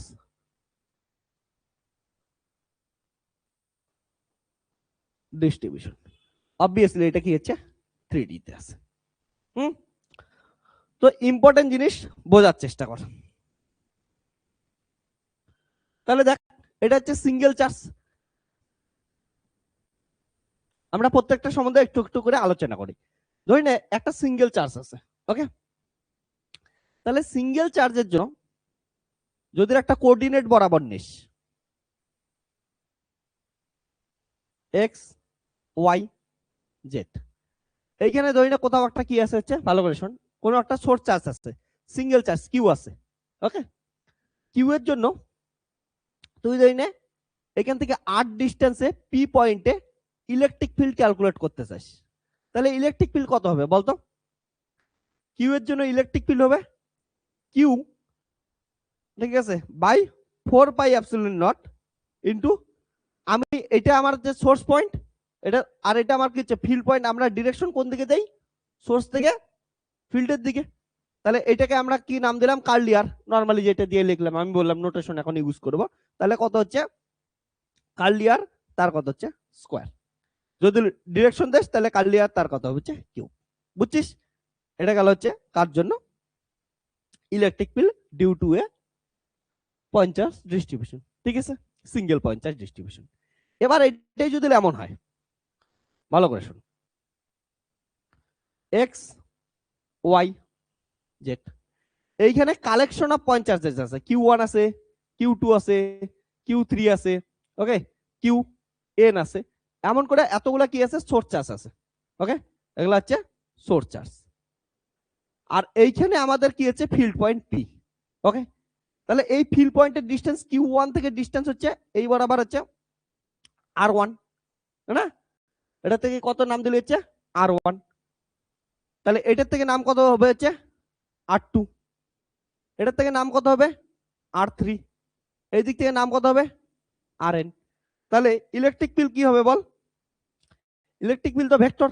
তাহলে এটা প্রত্যেকটার জন্য কি কি হবে, যে কিউ ওয়ান, না, বাই কত হচ্ছে 4 পাই এপসিলন 0 আর ওয়ান তার স্কোয়ার ইন্টু আর ওয়ান তার ক্যাপ, প্লাস কত আসবে q two by 4 pi epsilon not r two তার square r two cap, plus এমন কাজ চলতে থাকবে, কত হবে q n by 4 pi epsilon not r n তার স্কোয়ার আর এন তার ক্যাপ, না।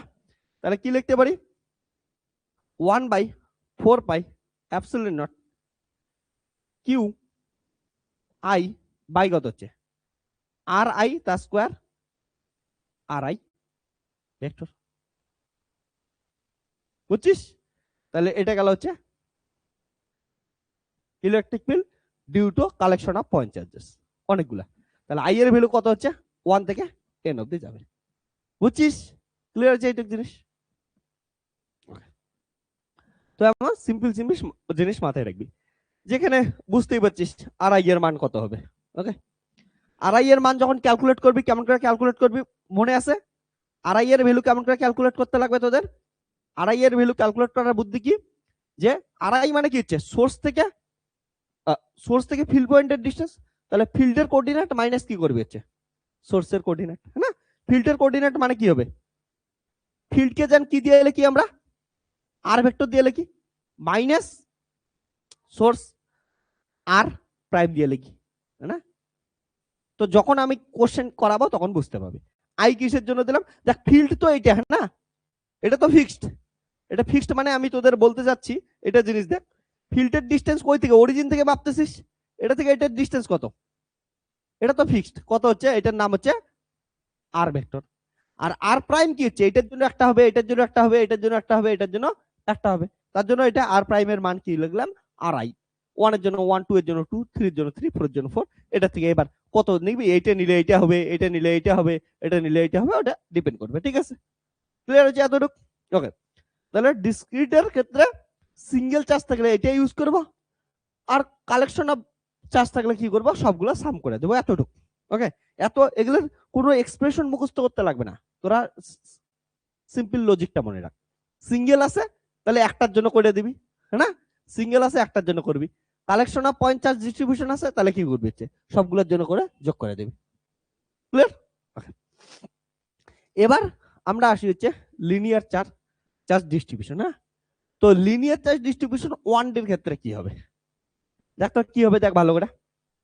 এটার ক্ষেত্রে কি লিখবি, ওয়ান ডি, আমি এক্সাম্পল হিসাবে কি বললাম তোদেরকে, এটা আছে। হুম, তাহলে এটার ক্ষেত্রে কন্টিনিউয়াস আছে, ভালো করে শোন, এটার ক্ষেত্রে কন্টিনিউয়াস চার্জ আছে। ওকে, তাহলে আমরা যদি ছোট্ট একটু অংশের জন্য বের করি, তারপর পুরোটার জন্য ইন্টিগ্রেশন করে দেই, তাহলে হবে, হয়ে যাবে, বাস। তো চল আমরা হচ্ছে এই কটা আলাদা করে লিখি, বোর্ডের মধ্যে নতুন জায়গা হবে না, ঠিক আছে? চল, তোরা খালি উপরে চারটা লেখে তারপরে এগুলো আলাদা করে লিখতে পারিস, না তো জায়গা হবে না তোদের খাতায়। হুম, প্রত্যেকটা আলাদা করে লেখ।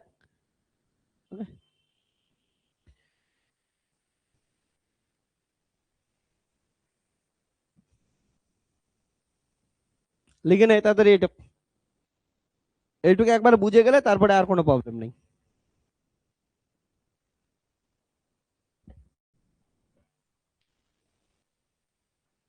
ডিসক্রিট,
লিখতেছি, চলেন তাড়াতাড়ি লেখে নে। লেখা হলে জানা।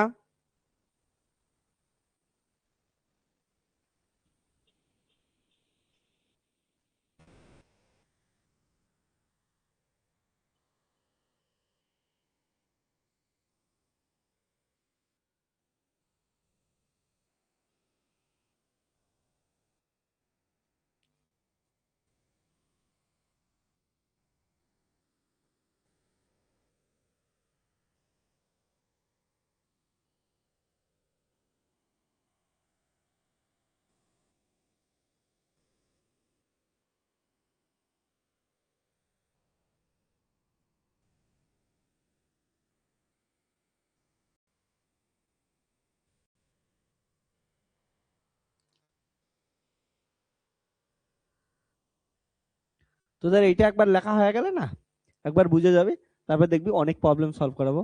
তারপর বলবি যে 12-এ এগুলা পড়াশোনাকে এত কঠিন ভাবতাম, অ্যাকচুয়ালি কিছুই ছিল না।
অনলাইন লেখা আছে তোদের? শুয়ে পড়িস না, ভালো করে এদিকে তাকা, খুব ইম্পর্টেন্ট জিনিস হচ্ছে। কই দেখতেছিস জানলা দিয়া? দেখিস না, ভালো করে বস। তো তোকেই বলতেছি এইদিকে ওইদিকে তাকাইস না, অন্য কাউকে বলি নাই, তোকে বলতেছি ভালো করে বস। উঠে বস, উঠে বস।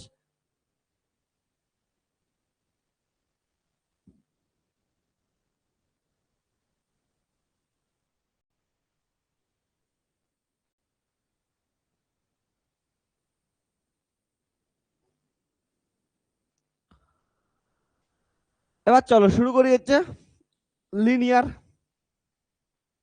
Charge distribution. হ্যাঁ, তো ফোকাস। তো ফার্স্টে আমরা স্টার্ট করতেছি লিনিয়ার চার্জ ডিস্ট্রিবিউশন 1D।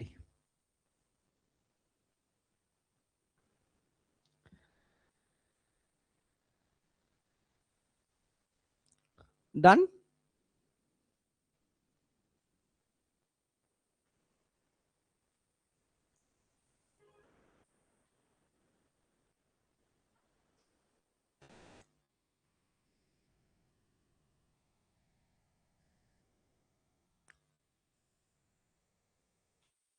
তাহলে শোন ভালো করে,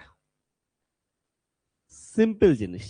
এদিকে তাকা, ধরি নে এইটা কোথাও তোর কাছে হচ্ছে কি আছে, এমন একটা লিনিয়ার কিছু একটা দেওয়া আছে, যেটার ভিতরে কি আছে, চার্জ আছে। ওকে, তাহলে এটার ভিতরে এত চার্জ আছে যে এটাকে আলাদা আলাদা করে আমরা ডিসক্রিট ভাবে চিনতে পাইতেছি না। ওকে, বলতে পারছি না এটা এই চার্জ, এটা এই চার্জ, এটা এই চার্জ। তার জন্য এটাকে কি বলবো আমরা, কন্টিনিউয়াস চার্জ ডিস্ট্রিবিউশন। ওকে, তাহলে এটা একটা ওয়ান ডাইমেনশনাল।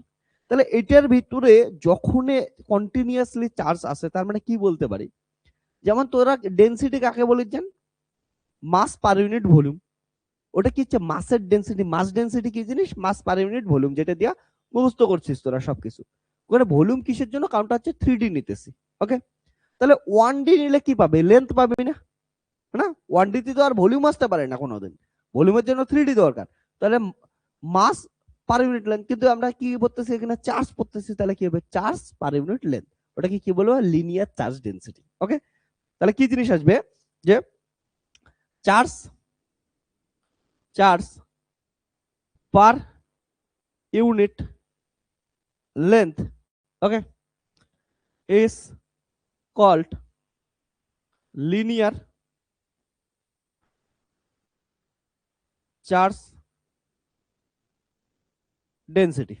ওকে, এটাকে আমরা ল্যামডা দ্বারা রিপ্রেজেন্ট করি। এটাকে কি করি হচ্ছে ল্যামডা দ্বারা রিপ্রেজেন্ট করি।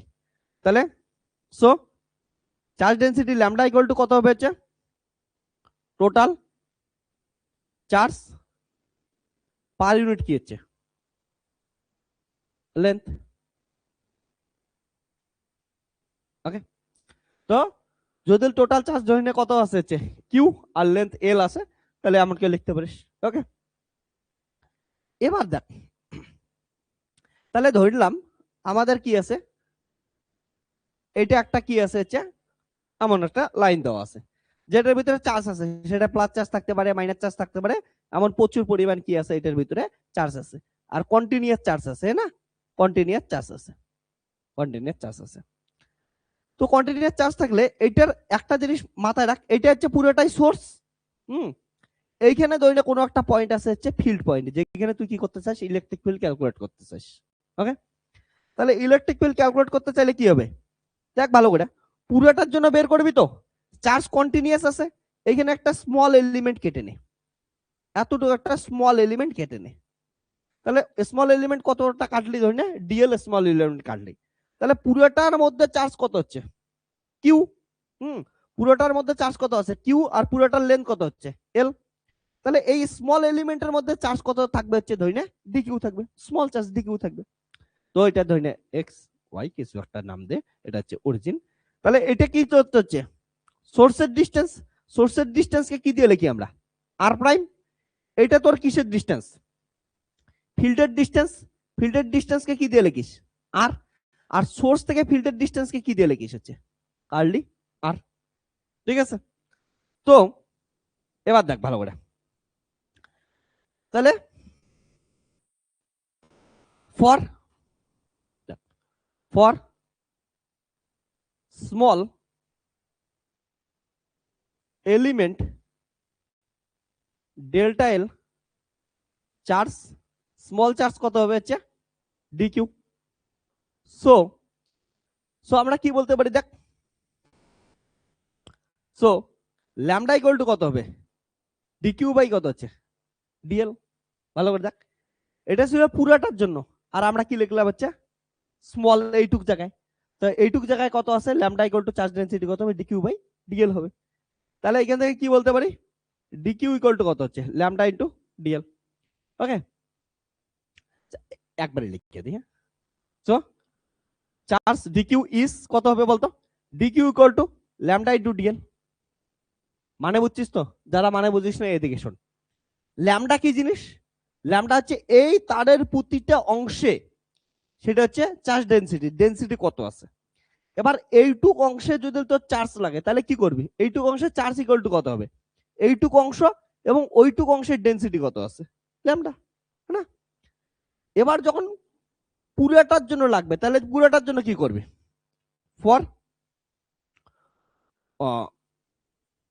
হোল লাইন, পুরো লাইনটার জন্য কত হবে বলতো, এটার ইন্টিগ্রেশন করে দিবি ডিকিউ ইকুয়াল টু কত হবে ল্যামডা ইনটু ডিএল হবে। তাহলে কত হবে কিউ ইকুয়াল টু কত আসবে, টোটাল চার্জ হইলো, তাহলে টোটাল চার্জ ল্যামডা ইনটু কত আসলো ডিএল। আর ইন্টিগ্রেশনটা কার হবে লাইন বরাবর ইন্টিগ্রেশন হবে, যে না লাইন ইন্টিগ্রাল। এটা দেখ পুরাটার ভিতরে চার্জ কত আছে কিউ, আর হচ্ছে পুরাটার দৈর্ঘ্য কত এল, তাহলে একক দৈর্ঘ্যে চার্জ কত আছে কিউ বাই এল, না। তাহলে প্রতি একক দৈর্ঘ্যে আছে, তাহলে ডিকিউ দৈর্ঘ্যে কত হবে একক দৈর্ঘ্যে ইনটু ডিএল, না। তাহলে কত হচ্ছে ডিএল দৈর্ঘ্যের মধ্যে কতটা আছে একক দৈর্ঘ্যে এতটা, মানে ল্যামডা ইনটু এল দৈর্ঘ্যের জন্য এটা, তার জন্য একক দৈর্ঘ্যে এতটা ইনটু এল দৈর্ঘ্যে বের করতেছিস, তাহলে ডিকিউ হয়ে গেল, বুঝছিস কথাটা। এবার শোন, তাহলে টোটাল চার্জ বের করার জন্য কি করবি ইন্টিগ্রেশন করবি। একটা জিনিস মাথায় রাখিস, এই ল্যামডাটাকে কখনো কি করবি না বাইরে বের করবি না। ল্যামডা কখন বাইরে বের হবে শোন, আর কখন বের হবে না শোন। ওকে, তুই ভাব এইটার ক্ষেত্রে যদি কন্টিনিউয়াস ইউনিফর্ম চার্জ থাকে, মানে সব জায়গায় প্রতি একক দৈর্ঘ্যে যদি সেম চার্জ থাকে, তার মানে ল্যামডা কনস্ট্যান্ট, ল্যামডা তখন বাইরে আসবে। হ্যাঁ, যদি এমন হয় যে চার্জ নন ইউনিফর্ম আছে, নন ইউনিফর্ম মানে কি, এইখানে বেশি এইখানে কম, এইখানে বেশি এইখানে কম, এমন যদি থাকে, তাহলে দেখতো এই যে ল্যামডার মান, ল্যামডার মান ডিস্টেন্স আর এর উপর ডিপেন্ড করে কি করে না, ভালো করে বল। কারণ এইখানে বেশি এইখানে কম, এইখানে বেশি এইখানে কম, এখান থেকে আরের দূরত্ব আলাদা, এখান থেকে আরের দূরত্ব আলাদা, তাহলে ল্যামডার মান তখন আর এর উপর নির্ভর করবে, অর্থাৎ এল এর উপর নির্ভর করবে। ওকে, তার জন্য তখন ইন্টিগ্রেশনের বাইরে বের করবি না। তাহলে ভদ্র মতো তোরা কি কর হচ্ছে ইন্টিগ্রেশনের ভিতরেই রাইখা দে। ওকে, যদি কনস্ট্যান্ট হয় বের করে নেব, কনস্ট্যান্ট না হলে কি করব না হচ্ছে বের করব না। ওকে, তাহলে ফর ইউনিফর্ম চার্জ ডেনসিটির ক্ষেত্রে কত হবে, কিউ ইকুয়াল টু ল্যামডা বাইরে আসবে ইনটু ডিএল। আর for non uniform charge density, non uniform charge ডেনসিটির ক্ষেত্রে কি হবে বলতো, Q equal to lambda into DL, এটাই থাকবে। ওকে, এবার আমাদের টার্গেট কি, পি পয়েন্টে ইলেকট্রিক ফিল্ড ক্যালকুলেট করা, তাই তো। তাহলে পি পয়েন্টে ইলেকট্রিক ফিল্ড কেমন ক্যালকুলেট করবো দেখ। ইলেকট্রিক ফিল্ড ক্যালকুলেট করার জন্য কি বুদ্ধি করছিলি তোরা ভাবতো, শোন এই দিকে নাও, electric field at point P, কি হবে দেখ, ইলেকট্রিক ফিল্ড তোরা কি লিখতিস, Q by 4 pi epsilon not R square, এটাই লিখছি না ইলেকট্রিক ফিল্ড। এবার কিউ এর ভ্যালু কত, এটা না বা এটা, বুঝছিস, জেনারেল ভাবে এটাই লিখে দিবি, হ্যাঁ, অত ভাবতেই লাগবে না, এটাই লিখে দিবি, ঝামেলা শেষ। ইউনিফর্ম হলে একাই একাই বের হয়ে আসবে কনস্ট্যান্টের ভ্যালু, আর নন ইউনিফর্ম হলে ভিতরে থেকে যাবে। ওকে, কিছুই ভাবতে লাগবে না। তাহলে কিউ এর জায়গায় কত লিখবি বলতো, তাহলে integration line element lambda into কত হচ্ছে ডিএল, বুঝছিস সূত্রটা, বুঝছিস তো, কিউ বাই এত, আর কিউ মানে এত, আমি তোদের একবার লিখেই দিতেছি, না তাহলে ভুলে যাবে। কিউ বাই কত হচ্ছে আর স্কোয়ার ইনটু কত হচ্ছে আর ক্যাপ, তাহলে কি হবে ই ইকুয়াল টু যদি চাস তাহলে কত লিখবি হচ্ছে integration line element lambda by lambda dl by কত হচ্ছে 4 পাই এপসিলন 0।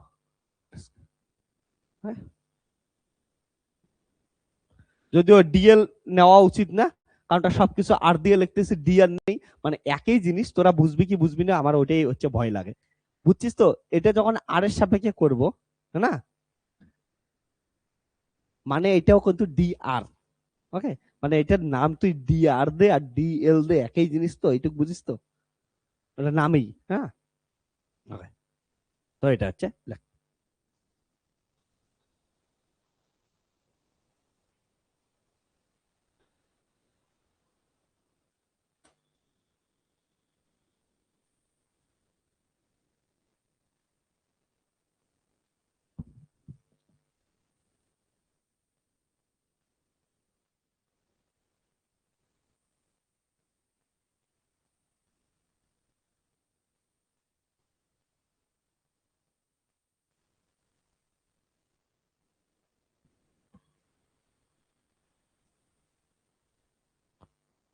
ক্যামেরাম্যান ফোকাস করো, ক্যামেরাম্যান সুন্দর লোককে ফোকাস করো, ইয়েস ভেরি গুড, কিউটসা লোককে ফোকাস করতে লাগবে সবসময়। তো এটা জিনিস মাথায় রাখিস। হোয়ার আর ভেক্টর কি হবে বলতো, আর ইকুয়াল টু কি হবে, তোরা বল নিজেরা, আর আর মাইনাস আর প্রাইম, ঠিক আছে, বাকি তো ক্যালকুলেট করে নিবি। আর ভেক্টর পেলে ওটার ম্যাগনিটিউড পাবি, ওটার ইউনিট ভেক্টর যা চাস সবকিছু বের করে নিবি।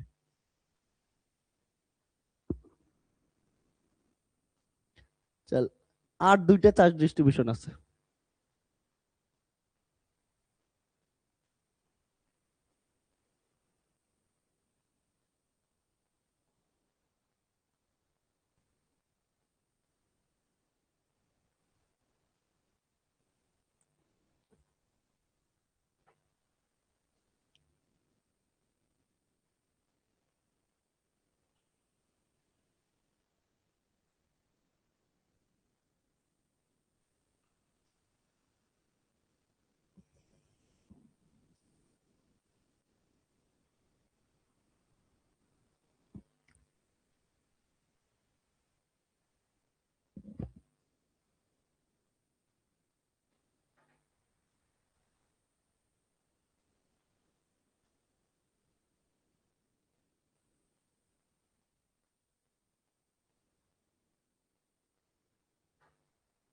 ডান।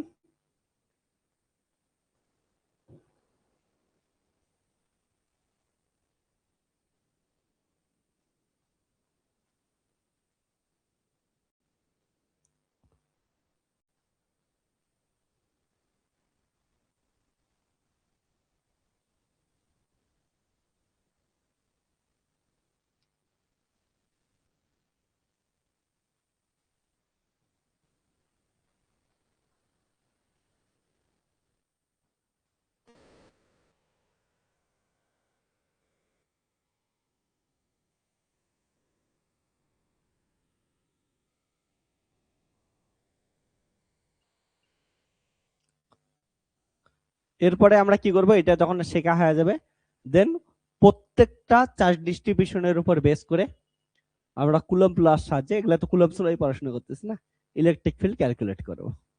ওকে, তো তোদের এমন বিভিন্ন চার্জ ডিস্ট্রিবিউশন দেওয়া থাকবে, তার জন্য ইলেকট্রিক ফিল্ড ক্যালকুলেট করার নামেই ইলেকট্রোস্ট্যাটিক্স। সিম্পল জিনিস, এটার জন্য শুধুমাত্র ডিফারেন্ট ডিফারেন্ট মেথড শিখতে লাগবে। যেদিন শিখবি ইলেকট্রোস্ট্যাটিক্স কমপ্লিট।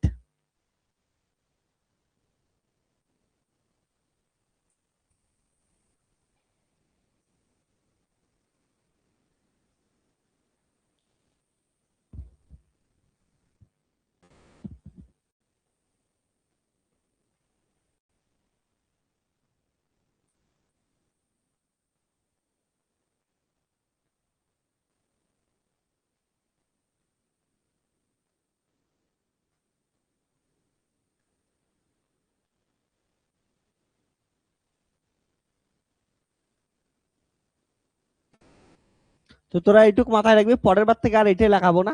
তোরা বুঝবি কিউ এর জায়গায় কত আসবে, ল্যামডা ডিএল, হ্যাঁ না? এইটুক জিনিস মাথায় রাখিস, এগুলা মাথার মধ্যে রাখা চেষ্টা কর এখন।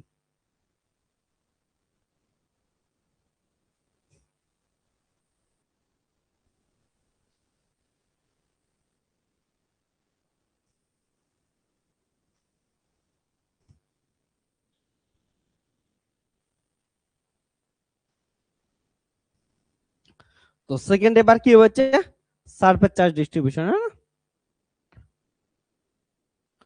না?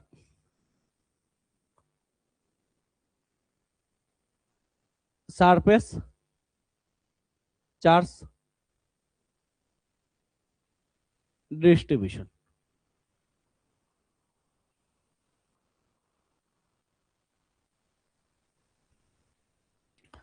তো স্পষ্ট একটা জিনিস বুঝতে পাইতেছিস, সারফেস চার্জ ডিস্ট্রিবিউশনের ক্ষেত্রে কি আছে, এটার ভিতরে আছে, না? তাহলে এমন একটা তোদের কাছে সারফেস আছে যেটার ভিতরে চার্জে ভর্তি আছে, সেই চার্জগুলো ইউনিফর্ম হইতে পারে, নন ইউনিফর্ম হইতে পারে, কোথাও বেশি হইতে পারে, কোথাও কম হইতে পারে, ঠিক আছে? এমন কিছু হইতে পারে।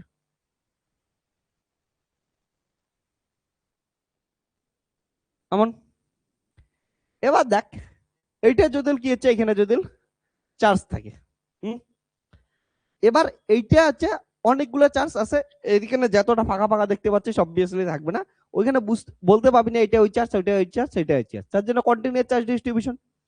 এবার কন্টিনিউয়াস চার্জ ডিস্ট্রিবিউশনের জন্য এইখান থেকে এই ডিস্টেন্সে কোথাও একটা পয়েন্টে কি করবি হচ্ছে ইলেকট্রিক ফিল্ড ক্যালকুলেট করবি, তাহলে সেম প্রসেসে ক্যালকুলেট করতে লাগবে। তো এইখানকার যদি দেখিস পুরাটার সারফেস ধরে নিয়ে কত আছে হচ্ছে এ, আর এটা পুরাটার মধ্যে চার্জ কত আছে কিউ, তাহলে সারফেস চার্জ ডেনসিটি কত হবে, কিউ বাই এ, না? চার্জ পার ইউনিট এরিয়া, কারণ টু ডাইমেনশনাল আছে, ভলিউম খুঁজতে গিয়ে পাবি না এখানে। তাহলে surface charge density equal to কত হবে হচ্ছে charge per unit area. Okay, তাহলে লাগ surface charge density, okay, is defined by charge, ঠিক আছে, defined by charge per unit area. Okay, total charge per unit surface area. Okay, এটাকে sigma দ্বারা denote করি। Okay, so sigma equal to charge per unit কত হচ্ছে area. Okay, তাহলে ধরলাম, শোন,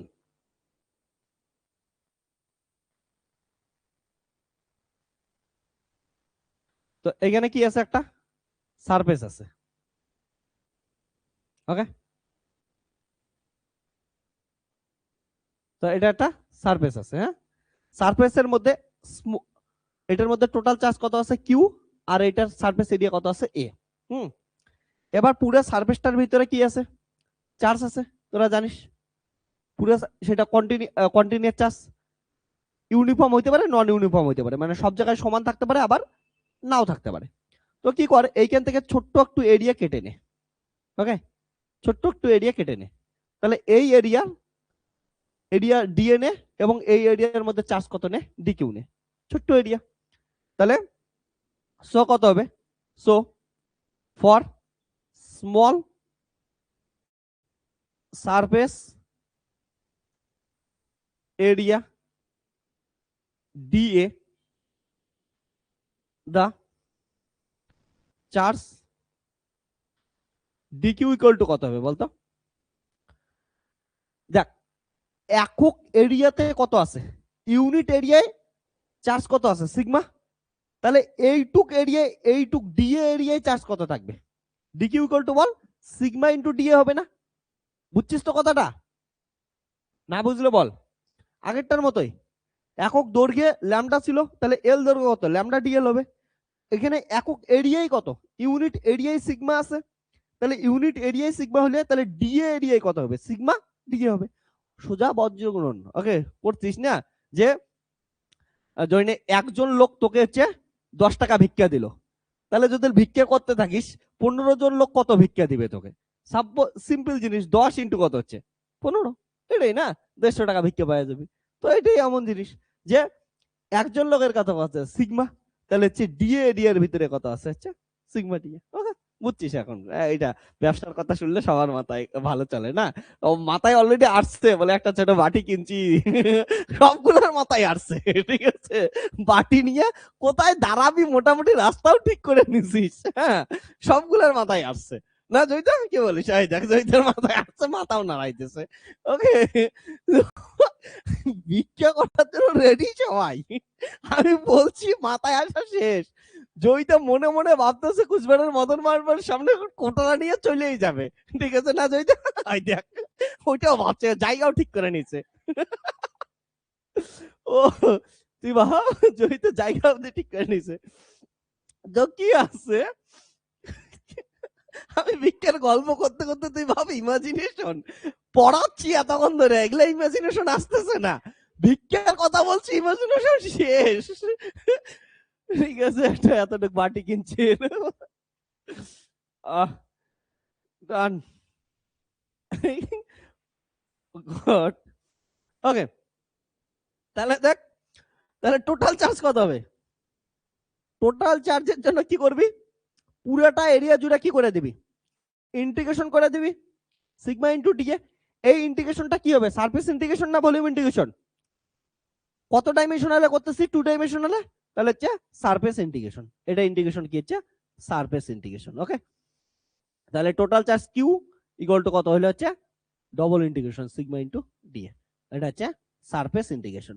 এবার বুঝতেই পারছিস ভেক্টর কিসের জন্য দরকার পড়বে এরপরের দিন থেকে, লাইন ইন্টিগ্রাল, সারফেস ইন্টিগ্রাল। তো এরপরের দিন পড়তে আসার আগে তোরা কি করবি, একবার রিভিশন দিয়ে আসবি, লাইন ইন্টিগ্রাল, সারফেস ইন্টিগ্রাল। ওকে, নয়তো বা ধরা খাবি তোরা। তো এদিকে দেখ, এইটারও কাজ কি, এইখানে একটা পয়েন্ট ফিল্ড পয়েন্ট আছে, এইখানে কি করবি, ইলেকট্রিক ফিল্ড ক্যালকুলেট করবি। তাহলে অরিজিন থেকে সোর্সের ডিসটেন্সকে কি দিয়ে লিখিস, আর প্রাইম।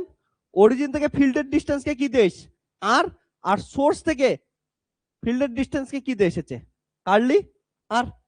তাহলে দেখ কি হবে, electric field, electric field at point P তে কত হবে, একইভাবে বলতো তোরা, ইলেকট্রিক ফিল্ড কত হয়, কিউ বাই কত হচ্ছে 4πε0 কার্লি আর তার স্কোয়ার আর ক্যাপ, তাই না। তাহলে কি লিখবি, ই ইকুয়াল টু কিউ মানে কত এখানে?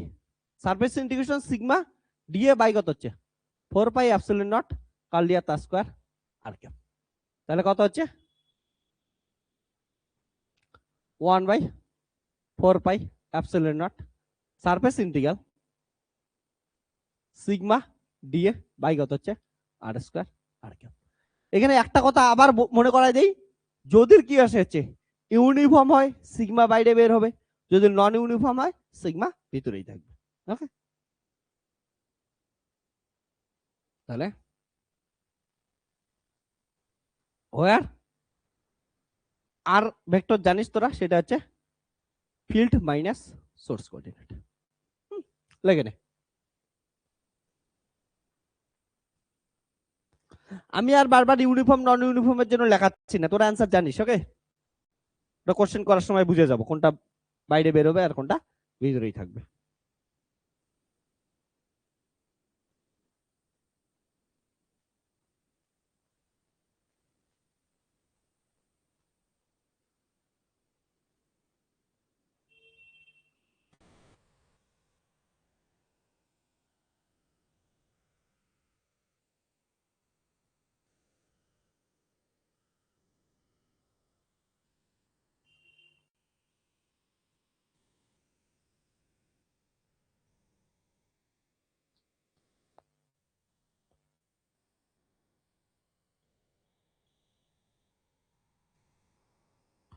এবার লাস্ট যেটা পড়বো সেটা এই সারফেসটাকে কি করে দে মোড়া ঠোরা ভলিউম বানায় দে। এই ভলিউমের মধ্যে চার্জ আছে, এটার জন্য ভলিউম চার্জ ডেন্সিটি বানাবো।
সারফেস হয়ে গেছে। তাহলে এবার আসি ভলিউমে। ভলিউম শোন ভালো করে। ভলিউম মানে হচ্ছে 3 ডাইমেনশনাল জিনিস। তাহলে এইদিকে শোন, 3 ডাইমেনশনালের ক্ষেত্রে কি হবে? ভলিউম ডেনসিটি তার মানে ভলিউম পার ইউনিট ভলিউম, না চার্জ পার ইউনিট ভলিউম, তাহলে ভলিউম চার্জ ডেনসিটি হয়ে গেল। ওকে, তো এটার ক্ষেত্রেও কি নিলাম, একটা ভলিউম নিলাম, ভলিউমের টোটাল চার্জ কিউ, আর হচ্ছে ভলিউম টোটাল ভলিউম কত হচ্ছে ভি, তাহলে হচ্ছে চার্জ ডেনসিটি এটা আসলো। তাহলে পার ইউনিট ভলিউমে চার্জ কত আছে, হচ্ছে রো আছে, এটাকে রো দ্বারা রিপ্রেজেন্ট করতেছি। তাহলে স্মল ভলিউম ডিভি তে কতগুলো চার্জ থাকবে, dq equal to rho into dv. এবার টোটাল চার্জের জন্য ইন্টিগ্রেশন করে দিলাম, ইন্টিগ্রেশন কি হবে, অল ওভার দা ভলিউম হবে, তার জন্য হচ্ছে তিনটে ইন্টিগ্রেশন হবে। ওকে, 3 ডাইমেনশনাল জিনিস, তিনটে ইন্টিগ্রেশন হবে, ইলেকট্রিক ফিল্ড এট পয়েন্ট পি, এটাই আবার একইভাবে লিখে দিলাম, সিম্পল জিনিস। ওকে, লিখে নে। ওকে,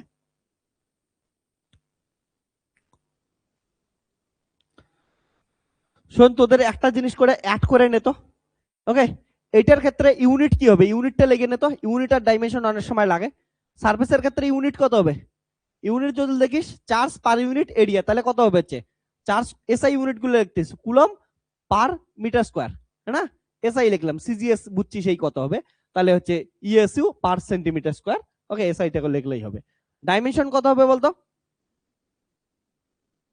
ডাইমেনশন, ডাইমেনশন যদি দেখিস উপরে কি আছে, কুলম, কুলম মানে কত, আইটি, আইটি, আর নিচে কত হচ্ছে এরিয়া, মানে হচ্ছে লেন্থ স্কোয়ার, হ্যাঁ না, এল তার স্কোয়ার, তার মানে কত হচ্ছে I T L -2। Okay, length. তাহলে এটার ক্ষেত্রে কত হবে, ইউনিট যদি দেখিস, ইউনিট হচ্ছে চার্জ, তাহলে কুলম পার ইউনিট ভলিউম মানে হচ্ছে মিটার কিউব, এটা হচ্ছে এসআই গেল। ডাইমেনশন, ডাইমেনশন সিম্পল জিনিস, কত হচ্ছে চার্জ আইটি বাই কত হচ্ছে ভলিউম এল কিউব, তাহলে কত হচ্ছে আইটি এল -3। ঠিক তেমন লাইনেরটাও লিখে রাখতো, লাইনেরটা আমার তো আর জায়গা নাই, আমি এখানে তোদের একটু বলে দিচ্ছি। লাইনেরটা কত ছিল, lambda equal to Q by l, তাহলে ইউনিট কত হবে, coulomb per unit length. Okay, coulomb per metre. আর হচ্ছে ডাইমেনশন কত হবে, আইটি বাই এল, মানে হচ্ছে আইটি এল -1। এটা হচ্ছে লাইন চার্জের ক্ষেত্রে লিখে রাখিস, এতটুকু। ডান, লেখে নে তাড়াতাড়ি।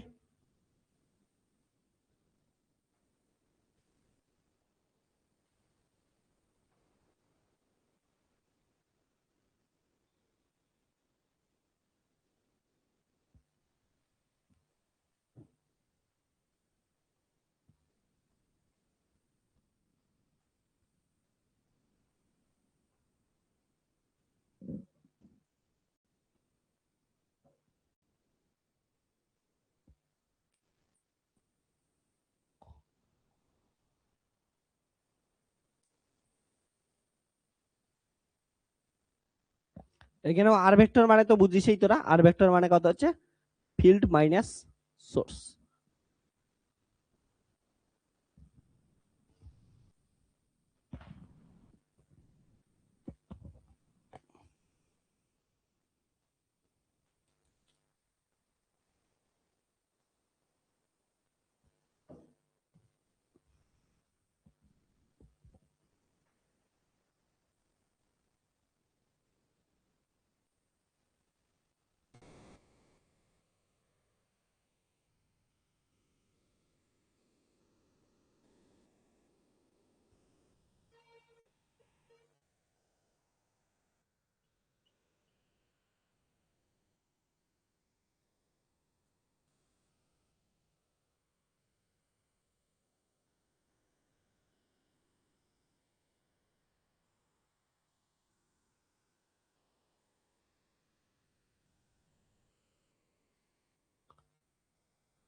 তো তোদের যাদের আর লেখা অসুবিধা আর ঠিক করিস, হ্যাঁ আমার সাথে সাথে, কার্লি আর, নর্মাল আর, আর প্রাইম।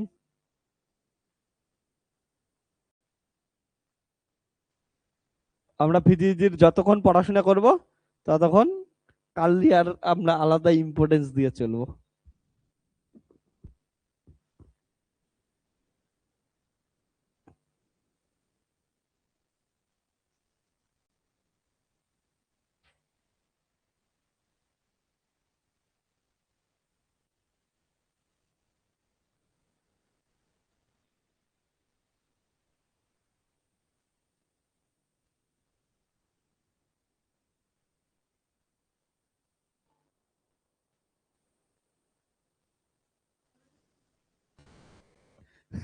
কেউ এই কাজ করিস না, সব আর একে দিস না, ঠিক আছে?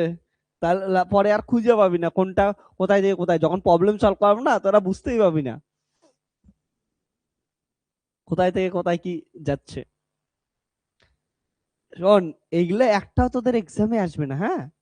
এগুলা দ্বারা যে প্রবলেম গুলা করবো সেগুলা তোদের এক্সামে আসবে, এটা মাথায় রাখিস।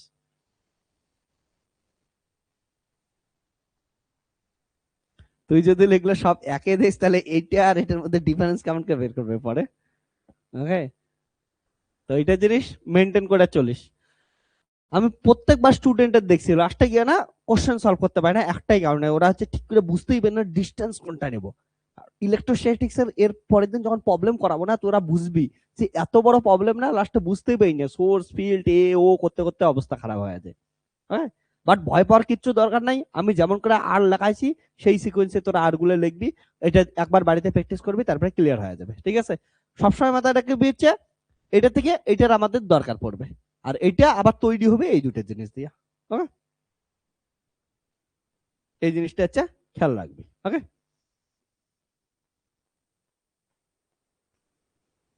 হুম,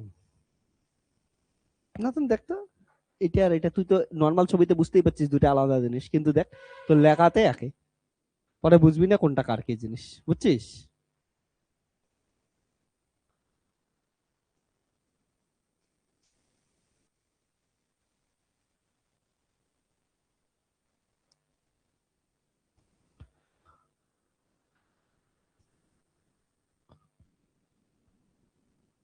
ডায়নাইটিক সবার তাহলে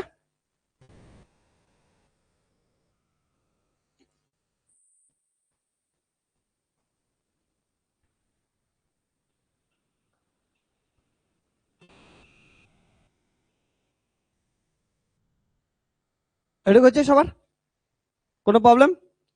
তোরা কিন্তু আর গুলাকে এক করে দিস না, দুটো আলাদা আলাদা তোরা আলাদা চেনার বুদ্ধি রাখিস, নয়তো পরে প্র্যাকটিস করার সময় সব ভুলে যাবে, সব গোলায় যাবে, এমন হবে আবার প্রবলেম হবে।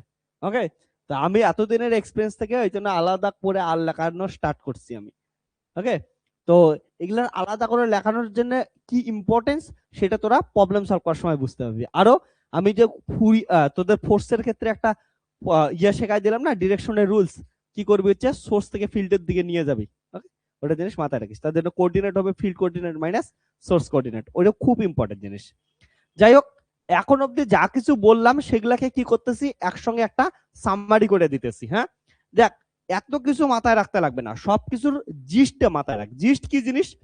যে আমাদের ইলেকট্রিক ফিল্ড ক্যালকুলেট করার জন্য আমাদের কি দরকার পড়বে হচ্ছে চার্জের দরকার পড়বে, হ্যাঁ না? সেই চার্জটা যদি সিঙ্গেল হয় তাহলে সিঙ্গেল চার্জকে কি দিয়ে লিখবো? সিঙ্গেল নর্মালি লিখবো।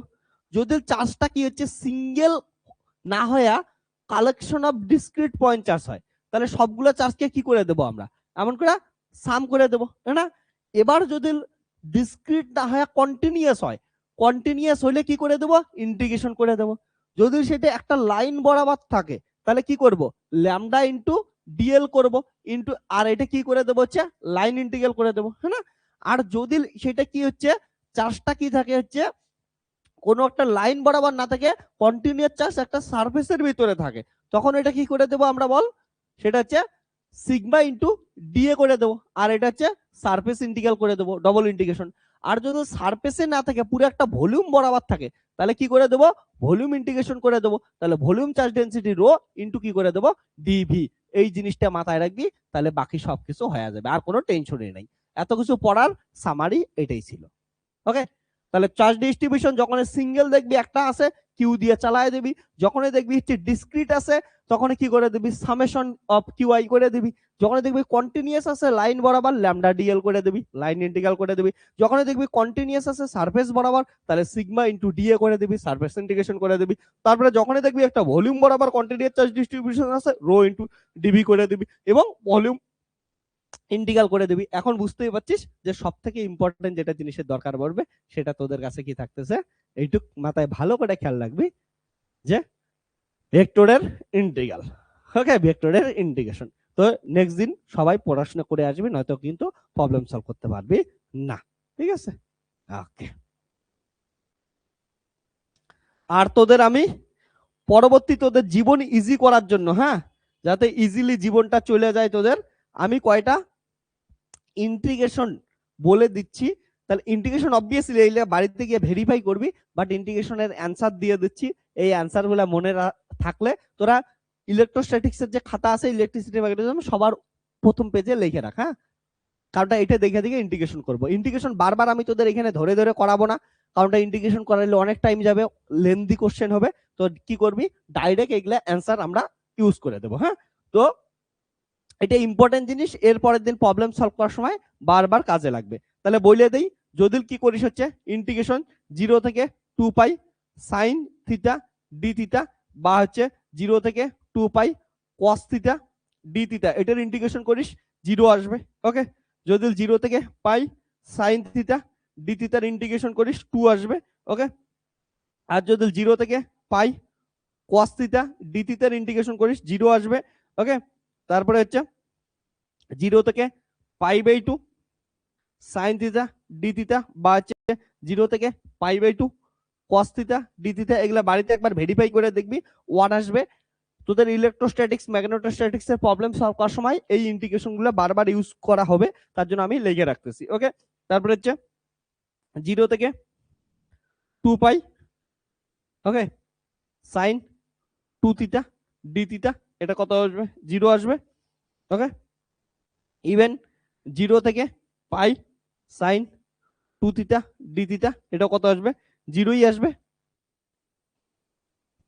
তারপরে হচ্ছে 0 থেকে 2 pi sine square theta D theta equal to pi আসবে। ওকে, ঠিক তেমনি 0 থেকে 2 pi cos square theta D theta, এটা কত আসবে, হচ্ছে পাই আসবে। আর হচ্ছে 0 থেকে pi sine square theta D theta, এটা কত আসবে, হচ্ছে পাই আসবে। ওকে, এগুলা বারবার দরকার পড়বে, লিখে নিবি। ঠিক তেমনি তোরা এটা করে নিবি, 0 থেকে pi cos square theta D theta কত আসবে, এটা তোদের একটা হোমওয়ার্ক দিলাম। তাতে সব লেখা দিলে মুশকিল না, তোরা কেমন কে করবি। তো অ্যান্সার গুলা মাথায় রাখিস, এগুলা দিয়ে আমাদের অ্যান্সার একবার বাড়িতে গিয়ে ইন্টিগ্রেশন প্রত্যেকটা ইন্টিগ্রেশন করে নিবি। হ্যাঁ, তাহলে 0 থেকে 2 pi sign theta D theta, 0 থেকে 2 pi cos theta D theta 1, 0 থেকে pi sign theta D theta equal to 2 আসবে, 0 থেকে pi cos D theta equal to 0 আসবে, 0 থেকে 2 pi sign theta D theta, 0 থেকে 2 pi sorry pi by 2 cos theta D theta equal to 1 আসবে। Okay, 0 থেকে 2 pi sign theta D theta equal to 0, 0 থেকে pi sine 2 theta equal to 0 আসবে। Okay, তাহলে 0 থেকে 2 pi sine square theta D theta, বা 0 থেকে 2 pi cos square theta D theta, এটার value pi আসবে। ওকে, আর 0 থেকে sin square theta D theta equal to pi by 2 আসবে, আর 0 থেকে cos square theta D theta কত হয় এটা বের করে আনবি। ইন্টিগ্রেশন গুলো বাড়িতে গিয়ে একবার কি করবি, হচ্ছে চেক করবি। হ্যাঁ, সবাইকে বলতেছি, চেক করার কিসের জন্য বলতেছি বলতো? প্রথম কথা, আমি লিখতে ভুল হইতে পারে।